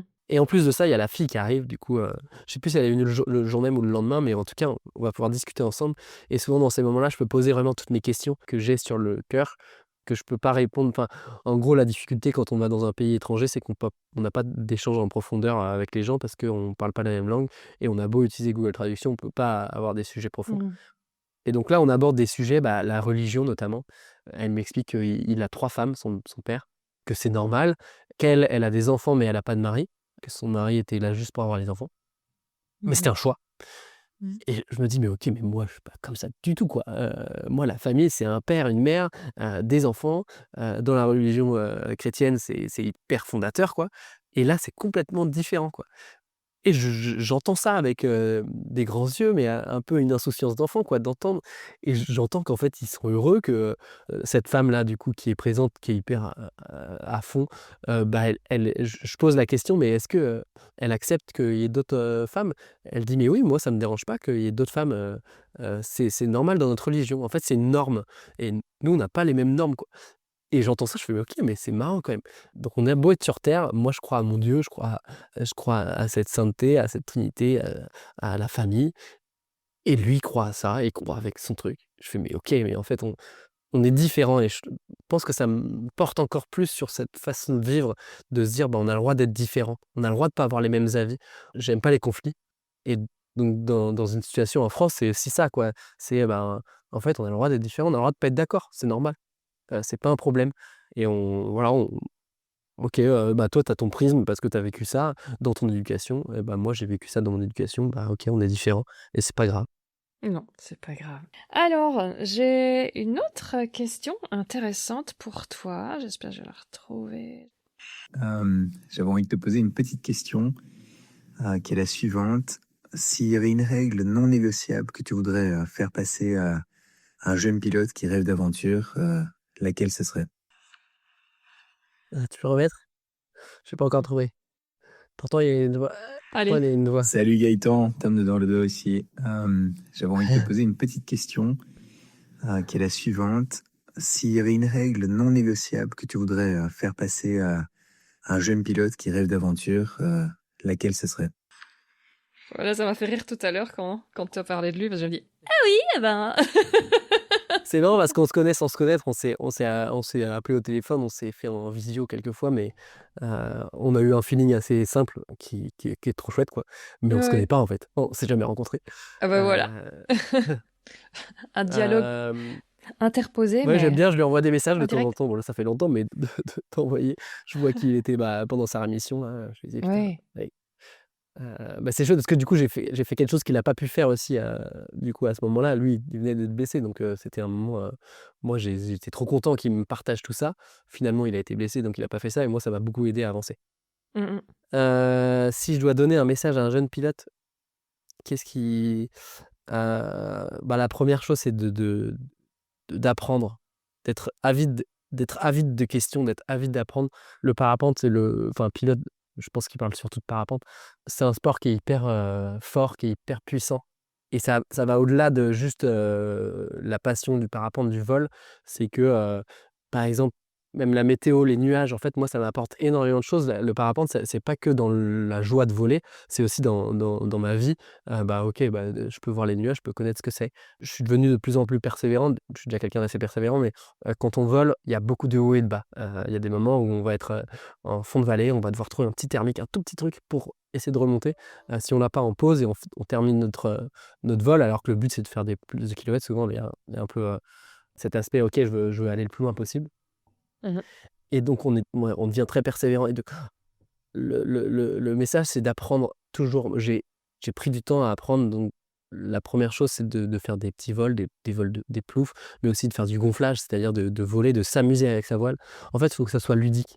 C'est un sport qui est dangereux, le parapente. On appelle ça un sport extrême. Aujourd'hui, il y a de plus en plus de personnes qui le pratiquent, mais il faut, être conscient de ça. Enfin, je pense que le plus important quand on vole, c'est d'être conscient des dangers et parfois on n'est pas conscient et moi, il y a des moments où j'avais pas pris conscience du danger, quoi. Si on va dans une zone sous le vent, où il y a, des gros thermiques qui nous permettent d'aller très haut parce que c'est protégé du vent, du coup ça chauffe plus fort, ça monte très fort, mais par contre c'est beaucoup plus dangereux parce que dès qu'on passe sur la zone où il y a le vent qui va arriver, ça va beaucoup bouger, la masse d'air va être très très Instable. Mmh. mouvementée, instable et qu'on y va en étant conscient, bah, là on est prêt. On est sur nos appuis, quoi, prêt à contrer ce truc-là. Mais si on y va et en se disant, bah, enfin, si on n'est pas conscient, quoi, si on y va et on se dit, bah, c'est une zone qui va monter normal et qu'on arrive dans un énorme thermique, bah, là, on se fait défoncer et c'est là que c'est dangereux. La Mmh. majorité du temps, donc ça, c'est un exemple concret, mais il y a plein d'autres exemples où on n'est pas conscient du danger et c'est là où il faut faire attention. Et dans la vie, c'est pareil. C'est si on est conscient du danger, souvent on est prêt à: «OK, on peut se poser. Qu'est-ce qu'on fait? Je regarde à droite, à gauche. OK, j'y vais». Si on n'est pas Mmh. conscient, bah, là, on fonce dans le mur. Voilà. Donc la première, ouais, le chose, c'est apprendre, apprendre, apprendre et puis c'est un sport qui est prenant, qui donne des ailes donc voilà, allez-y à fond avec le sourire. Soyez stressés, c'est normal. Voilà, apprenez le terme canopée. OK, super. Il avait une deuxième question très chouette aussi, donc je résiste pas à l'envie de te la poser également. En vol bivouac et dans l'aventure en général, on parle beaucoup de liberté. Et je me demandais ce que cette recherche de liberté t'avait coûté en termes de confort, en termes relationnels, et est-ce que tu ferais les mêmes choix aujourd'hui? Le vol bivouac, c'est la liberté, bah oui, complètement. Je suis complètement aligné avec ça, on part et on va où on veut. Avec les thermiques, bon, il y a une liberté, mais d'un autre sens, on est obligé d'être contraint par la météo, les phénomènes qui sont devant nous. Cette quête, elle est énorme. En fait, parfois je fais des vols pourris. Je vole très peu et pourtant, le moment où je pose, j'ai juste envie de repartir décoller, quoi. À chaque fois, c'est ça, c'est en fait, c'est tellement prenant que ça nous accroche. Donc c'est à la fois une liberté, mais on est aussi contraint dans un truc, quoi. Donc ça, c'est à faire attention. Est-ce que ça m'a contraint globalement dans ma vie? Je pense que c'est pas que le parapente, mais globalement les projets sportifs, c'est un choix, c'est de la liberté que je prends de partir faire des projets entrepreneuriaux ou sportifs. Donc ça m'a en fait, souvent on dit la liberté, c'est si en fait, moi je fais ce choix, donc ça n'entrave pas ma liberté, c'est un choix personnel. Donc oui, en fait choisir, c'est renoncer, donc ça m'a entravé des choses, j'ai pas vu des potes pendant 2 mois, 4 mois, 5 mois, 6 mois, parce que j'avais envie de faire ce projet-là. Mais en fait, j'en suis conscient et du coup, quand je reviens, bah, je suis encore plus présent pour eux. Donc je suis pas sûr que je changerais beaucoup de choses. Quand j'y vais en étant aligné, bah, ça marche. Oui, j'aurais changé des choses physiquement.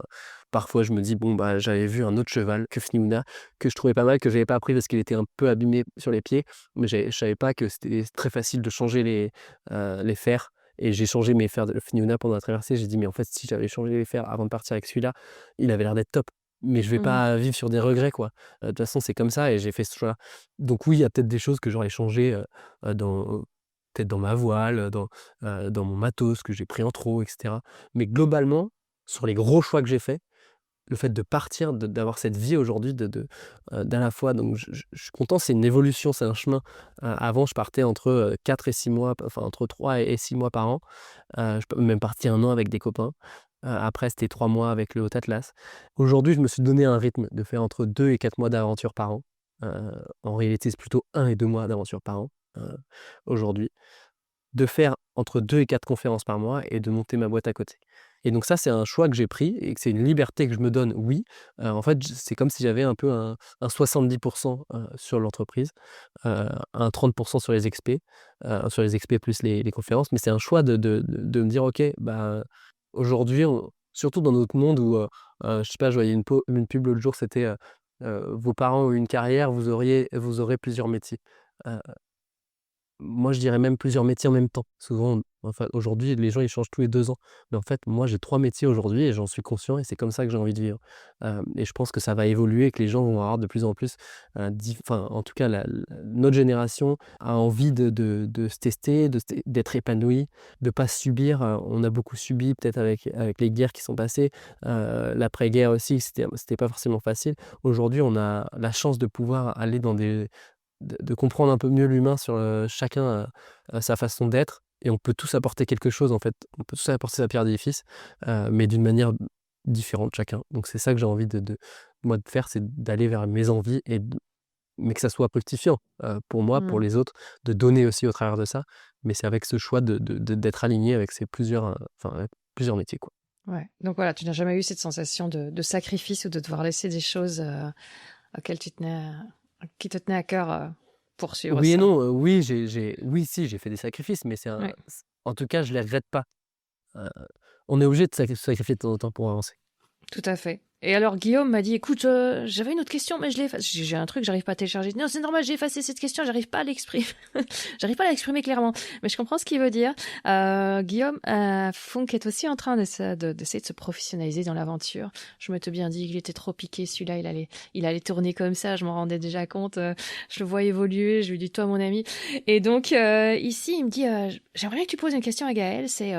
Parfois, j'ai l'impression de tellement d'énergie dans le truc, et puis, et d'un autre côté, c'est tout qui tourne autour de toi, tu te filmes, comment il fait lui pour se garder motivé hein, par rapport à ce qu'il veut apporter aux autres via de cela, parce que il est un peu pris dans le truc, un peu, le but c'est pas de se regarder le nombril et de montrer son nombril aux autres, le but c'est de partager et de donner envie, et donc il était un peu dans l'ambivalence de ce côté-là, il savait pas trop comment prendre le truc, et voilà. Du coup, il Alors voulait Guillaume, voir je n'ai avec pas la toi. réponse.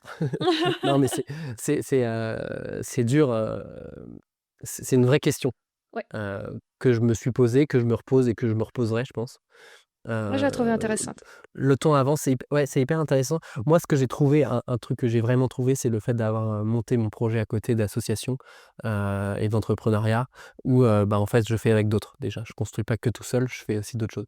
Donc d'avoir, ce côté 2 métiers, 3 métiers, ça m'a Mmh. aidé. Je pourrais pas aujourd'hui faire que, je pourrais vivre que de mes conférences, je pourrais vivre que de mes expéditions avec des sponsors, je pourrais faire que des conférences en étant payé par les entreprises, je pourrais vivre que d'entrepreneuriat, mais j'ai pas envie de faire ça. Ça m'irait pas, en tout cas, de faire que des Mmh. conférences. Non, mais en fait, des conférences déjà tu répètes ce que tu dis, donc tu transmets, c'est chouette, mais en fait, c'est le fait de continuer de faire des expés qui me permet d'apporter des choses pour pouvoir, partager en conférence, quoi. Il y en a qui Mmh. font des conférences toute la même pendant 10 ans, ils font la même conférence, ça marche très bien, ils gagnent plein de sous, mais c'est pas ça, en fait, vivre pour moi. Pour moi, c'est d'avoir, justement cette cohérence. Aujourd'hui, les 3 choses que je fais, c'est tourner autour de l'aventure comme source d'inspiration. Je partage des valeurs, des messages et des outils autour de l'aventure, à la fois avec des expéditions, donc je partage en ligne avec, mes réseaux sociaux. Je partage, avec des copains, je fais des podcasts, je fais des médias. Je partage en conférence où là, je cible plus du coup les entreprises, avec des messages types tournés autour de l'entreprise et je viens comparer le monde de l'entreprise au monde de l'aventure et je viens pas parler d'aventure, mais des valeurs de l'aventure. Parce que les valeurs de l'aventure, c'est universel, alors que l'aventure, c'est personnel. Et donc je vais apporter, moi, mon prisme. OK, j'ai des histoires, j'ai plein de trucs à rapporter. Vous avez vos histoires. L'entreprise, c'est une aventure aussi et il y a plein de choses à faire ensemble. Donc je viens échanger par rapport à ça et ensuite, l'association, le but, c'est de transmettre les valeurs de l'aventure au grand public au travers d'une soirée, des expériences pour le public, des documentaires et des conférences et là, on vient solliciter des personnes qui ont cette expertise, donc bah, Tom de Dorlo, Guillaume qui pourraient présenter leur documentaire, un mec qui est plutôt typé conférence, qui va faire une conférence de 20 minutes et des expériences où le public vient vivre, vient tester des choses. OK, vient tester du matos, mais vient aussi, faire de la slackline, tester ce que c'est, vient découvrir, les poulkas, le fait qu'on tire des traîneaux derrière soi quand on part faire un projet, donc plein de gens viennent partager ça et moi, c'est ça qui m'anime, c'est cette relation entre les 3. Heu, la difficulté, c'est oui, c'est de pas retomber dans l'ego, mais si tu le fais d'une manière, bah, déjà de se poser la question tout le temps, je pense que c'est la façon dont ça peut aider. Heu, je pense que j'ai pas la réponse, parfois je suis peut-être trop dans l'ego, parfois je suis peut-être trop au contraire, je pense pas assez à moi et du coup je me dis: «Mais non, mais j'ai pas envie de poster tout le temps en fait, enfin je poste pas assez». parfois je me dis: «Merde, je partage pas assez, il faut que je partage ça, quoi». Donc j'essaie de le faire à ma manière. Je suis pas sûr aujourd'hui, tu vois, les réseaux, c'est pas là où j'ai le plus de followers, c'est pas là où ça marche le mieux, mais je le fais à ma manière et peut-être qu'un jour ça sera différent et ça va avancer avec ça, quoi. Donc déjà se poser la question, c'est un bon début, quoi. Ouais, Mm. exactement. Bah, je lui disais moi-même juste avant, j'ai dit, bon, si tu veux ma réponse à moi, tiens, je vois quand même pas mal d'entre vous. Je me dis, il y a je lis aussi beaucoup hein, quand ceux qui ont fait des livres. Hein. Donc, je dis, il y en a, tu t'ennuies parce que c'est moi, et j'ai fait ceci et j'ai cela. Et il y en a d'autres, ça fait vraiment, viens voir, viens, c'est trop génial. Regarde il s'est passé ça, j'ai vécu ça, ouais, qu'est-ce que j'ai eu peur, moi, ça. Et puis après, c'était merveilleux. C'est comme si tu te prenais par la main, que tu avais un pote qui te dit, allez, on va marcher ensemble, on va voler ensemble. Et alors là, ça fait toute la différence, quoi. Enfin, ça se remarque Ouais. très, très fort quand c'est l'ego qui parle ou cette envie généreuse de partager avec les autres kiffent autant, quoi. Ouais. À la fin, j'aime toujours bien demander quel est l'échec qui t'a le plus appris. Après, on fera la même chose pour le succès. J'ai plusieurs échecs qui m'ont marqué. Bah, j'en ai déjà parlé d'un, c'est celui des 5 objectifs et de Ouais. changer mes objectifs pour avancer. C'était un peu un échec au début, 15 jours, j'ai pleuré pendant 3-4 jours parce que ça marchait pas. Il y en a un autre, c'était, l'abandon. L'abandon, déjà, j'aime pas ce mot, j'ai trop du mal avec l'abandon, j'aime pas abandonner. J'aime bien réussir, j'aime bien avancer. Soit je perds, soit j'apprends, soit je gagne, Yes. soit j'apprends et on est parti faire de la survie donc l'objectif, c'était 30 jours de survie. C'était, de faire un habitat durable et d'aller écrire une cartographie de tout ce qui nous entourait. Et donc on Ambitieux. est parti dans cet objectif-là. On avait pris un petit carnet de 100 plantes qui pouvaient nous décrire les plantes de là-bas, quoi. On était en Macédoine du Nord. On est parti, on a construit un radeau, on a traversé un lac, puis après on est remonté une rivière. On s'est posé là le premier jour. On avait pris une canne à pêche, on avait 2 cannes à pêche, une hache, une scie, 2 duvets, 1 kilo de riz, de quoi faire du feu, un briquet et une casserole. Mais très simple, quoi, presque rien. Pas de sel. Grosse erreur. Et du coup, les premiers jours, on mangeait quoi? On mangeait surtout des orties, ça marchait bien. On essayait de pêcher, mais on n'y arrivait pas. Donc 1er, 2e, 3e jour passe, on est des locs toute la journée, on n'a rien à faire, on n'arrivait pas on pêchait, mais on ne faisait pas grand-chose, quoi. On n'avait pas encore construit d'habitat, on était en train d'essayer de couper des arbres, mais on n'y arrivait pas, on avait coupé 3 branches. 3e jour, on pêche notre premier poisson, très gros poisson, enfin toute ma vie, c'était un poisson-chat qui faisait la taille de mon bras, qui était énorme. On a mangé à notre faim directement. On en a gardé un petit bout qu'on a mis de côté pour la suite. On mangeait un peu de riz aussi de temps en temps. Mais on était morts, quoi, on était fatigués. On décide de changer un peu de campement parce qu'on trouvait pas assez il y avait pas assez de poissons. On voit plein de poissons, on se dit: «Putain, mais on pourrait tellement pêcher, on va y arriver, quoi». Mais les jours passent sans sans grande avancée. Jusqu'au 6e jour, là, on avait mangé une tortue, on avait mangé des escargots, on avait mangé du blé, des orties, principalement pas mal d'orties, mais au bout de 3 jours, c'était plus bon.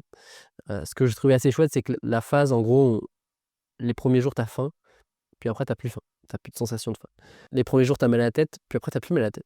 Ça fait partie donc on était des locs, mais on était là, quoi. On était vivants. On Mhm. survivait, on arrivait à faire la survie. Mhm. Et du coup, au bout du 6e jour, on redescend un peu plus la rivière pour essayer d'aller près du lac pour aller pêcher encore plus.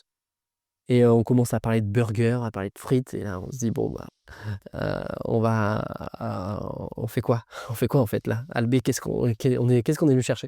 Donc on reprend nos objectifs une fois, pareil, on regarde, ok, on n'arrive pas à construire. Aujourd'hui, on a coupé 3 branches, quoi. Alors que nous, on imaginait un truc bien construit avec de la terre, etc. On voulait faire une cartographie, on n'avait rien cartographié et tout. On arrivait à survivre, oui, mais on pouvait tenir 30 jours, mais voilà, on n'arrivait pas à vivre correctement, quoi. Du coup, on décide de changer. Là, en 48 heures, on se dit: «OK, on a 3 choix, soit on revient en van, on va chercher à manger, on reprend un endroit et on avance avec ça, soit on retourne au van, on trouve un autre endroit et on cherche un autre lieu plus propice, soit on change de projet». Et en 48 heures, on décide de changer de projet. On part faire 30 kilomètres par jour pendant 30 jours et relier le mont Korab au mont Olympe, les 2 plus hauts sommets des 3 pays. Le mont Korab étant le plus haut sommet de la Macédoine du Nord et de l'Albanie et le mont Olympe, le plus haut sommet de la Grèce, qu'on relie en marchant. Donc 30 kilomètres par jour jusqu'à la mer, de l'autre côté de Olympe. Donc ce choix, on le fait, on choisit cette partie-là. Et je me souviens, en gros, on avait un objectif, c'était de ne pas avoir notre téléphone aussi pendant la survie. Et du coup, on n'avait pas de téléphone. Et là, on dit, OK, bah, pendant je sais plus, 10 jours, on ne prend pas de notre téléphone pour vivre aussi ça. C'est une contrainte, je savais que ça allait me peser, mais on le choisit. Et donc là, pendant 2 jours, je vais me morfondre, je vais être là, mais putain, on a abandonné quoi. Mmh. Qu'est-ce que vont penser mes potes? Fais chier quoi. Je suis pas là pour. Putain, on avait dit 30 jours de survie. On a fait 6 jours de survie quoi. 6 jours sur 30. Bah, c'est rien du tout quoi. Au bout de 15 jours, je reprends mon téléphone, je téléphone aux copains. Waouh, trop bien votre nouveau projet, c'est trop stylé. Ah, mais je leur dis, mais et l'abandon là, ouah, non, on s'en fout, c'est trop bien ce que tu fais, c'est Ouais, génial. voilà. Et là, je me dis: «Mais putain, mais Gaël, toi, tu tu as limite chialé pendant 2 jours, tu étais énervé contre toi, tu te disais: "Mais qu'est-ce que tu as fait, quoi?"» Et en fait, non, on s'en fout. Donc depuis ce jour-là, je me suis dit: «Mais en fait, abandonner, c'est autorisé, du moment que tu es aligné avec tes choix».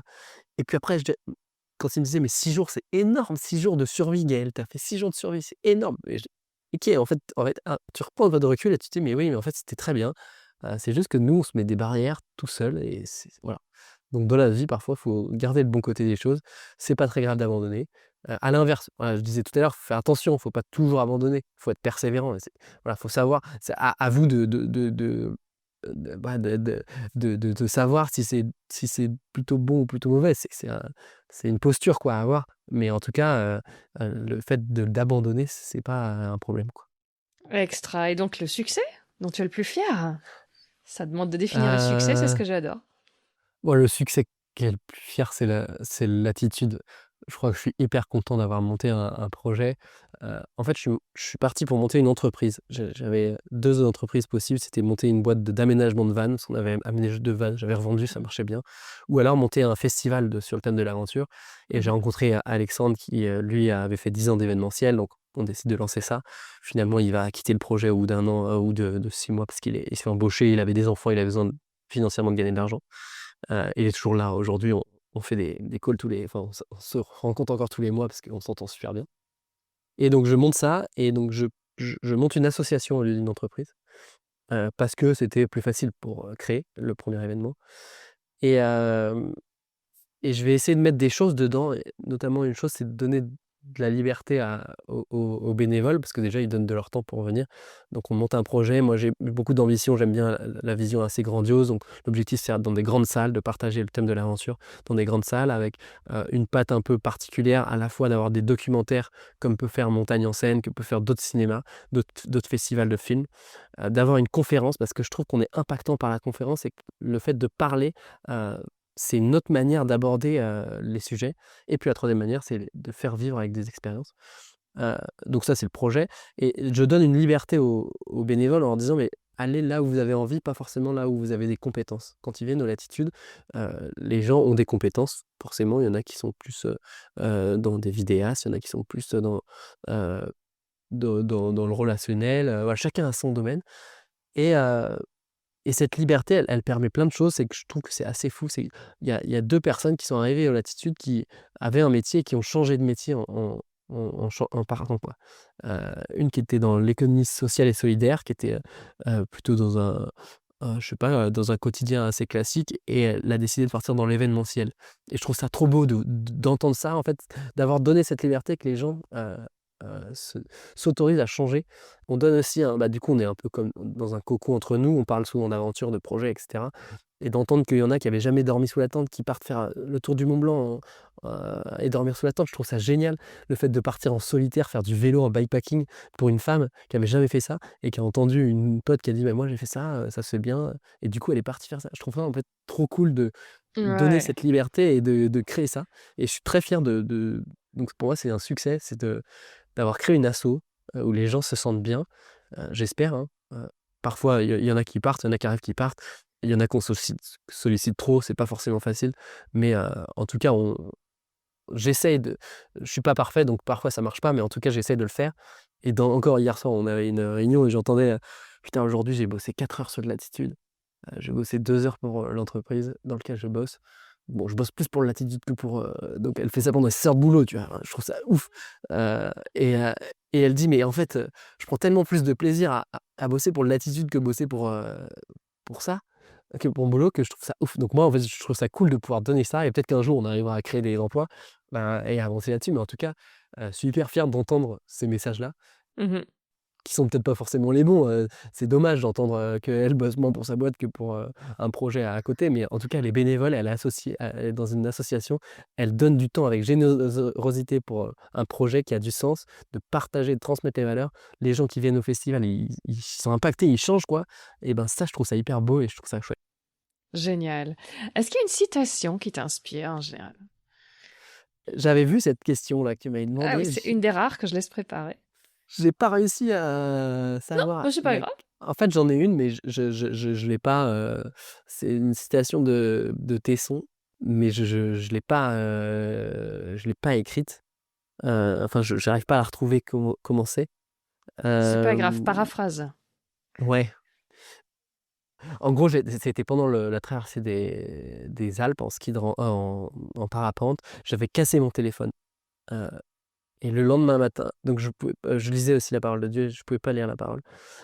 Ah, c'était dans le Caucase, pardon, c'était dans le Caucase. Mhm. Et donc, je pouvais pas lire la parole. Et par contre, je lis Tesson, la première phrase de Tesson, c'était il va vous arriver des trucs, va falloir apprendre à vivre avec, quoi. C'est normal, la vie, c'est pas facile, c'est pas un chemin droit, c'est un chemin qui oscille, qui monte, qui descend. Et ça fait partie de ça, quoi. Et ça Mhm. m'a rappelé un peu cette phrase que je dis souvent, c'est que moi, j'aime bien ma vie parce que je vibre. Et je vibre dans les hauts et dans les bas. La vie, c'est pas seulement des moments où c'est linéaire, mais c'est des moments où on a des pics, on va monter des sommets, et parfois on va redescendre et il faut savoir vivre avec, quoi. Ouais, je la trouve pas comme ça à l'arrache, là, mais j'en Ouais, vois j'ai plein d'autres très essayé, chouettes de Tesson, je l'ai mais... cherché aussi, hein. Je Oh, la je cherche m'en parce que je veux doute. la mettre dans mon livre mais c'est facile, c'est dans Géographie de l'instant. Mhm. Euh, je l'ai plus le livre parce que je l'ai perdu pendant le Caucase. Et c'est un début de chapitre, donc je sais que je vais la D'accord. retrouver. Tu vas la Mais je l'ai retrouver. encore jamais Tu vas fait. la retrouver. Tu me l'enverras.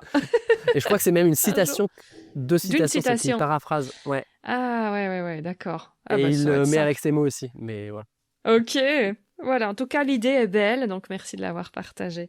Alors, j'ai une dernière question, justement, qui va nous parler un petit peu d'avenir.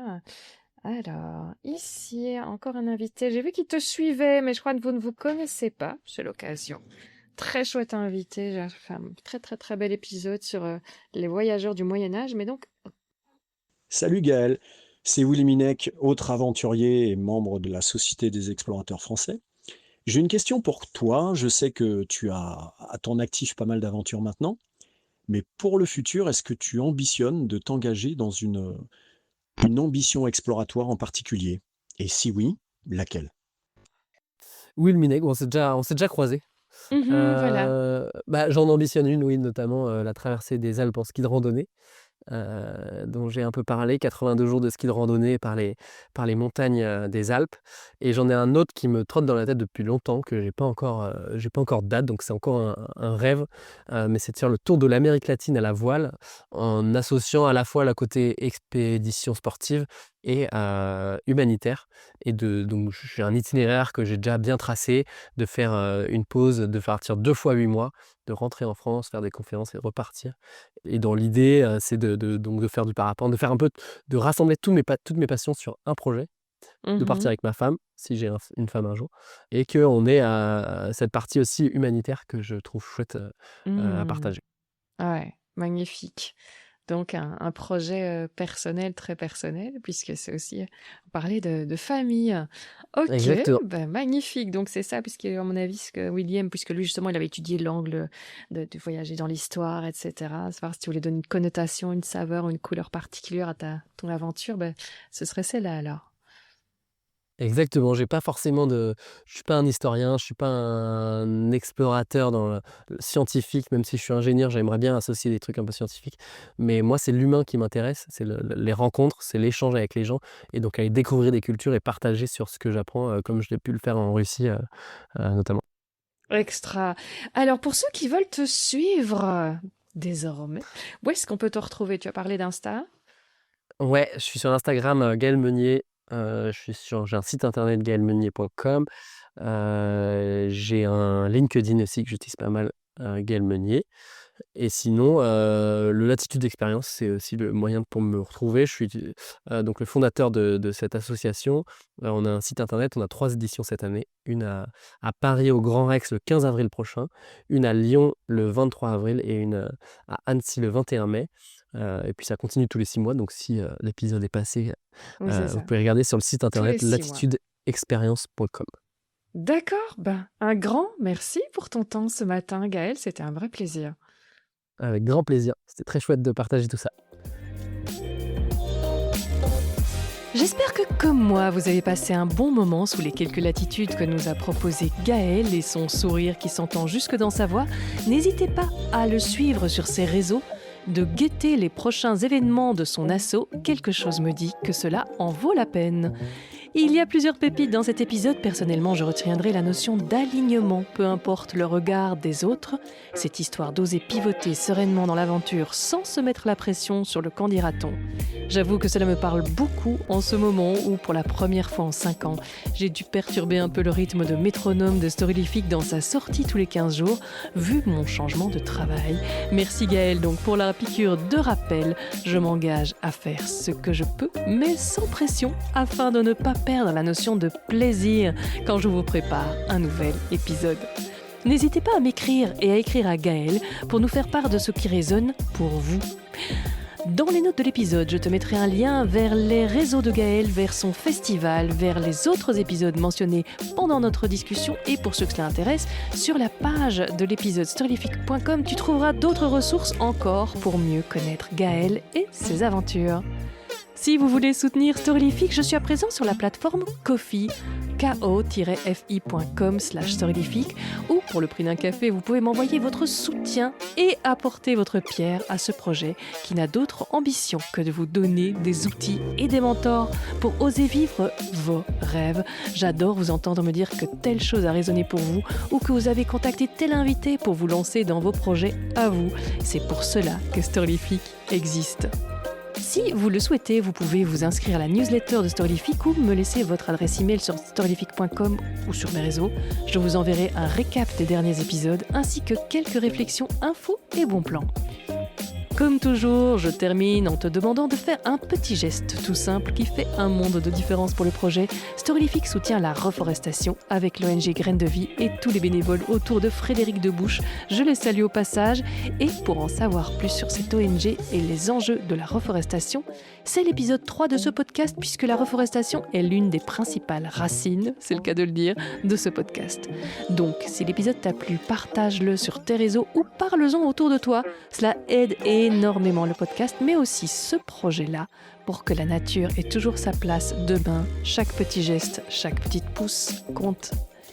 Si cet épisode vous a parlé, merci de le faire connaître autour de vous. Et si vous êtes semeur d'étoiles, vous pouvez en laisser à ce podcast sur votre plateforme d'écoute, ainsi qu'un petit commentaire sympa. Cela aide énormément le podcast à se faire découvrir par d'autres et ainsi continuer à propager toutes ces bonnes vibes généreusement partagées par mes invités. Merci et à bientôt.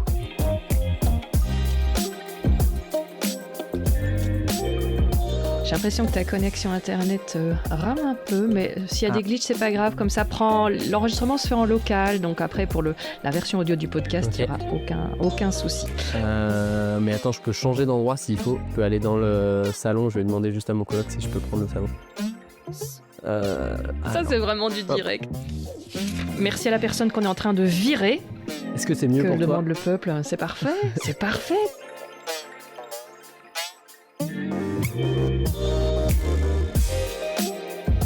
Tu es avec moi ? On a perdu Gaël.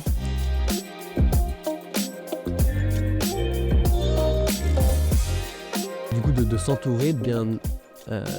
en écoutant moi j'écoute pas mal de podcasts pour avancer. Arrête de le dire, sinon je vais finir par être très vexée que tu n'aies jamais écouté le mien avant. De le dire aussi. Et j'ai perdu le fil. Pardon. Mais c'est pas grave. Je l'ai eu.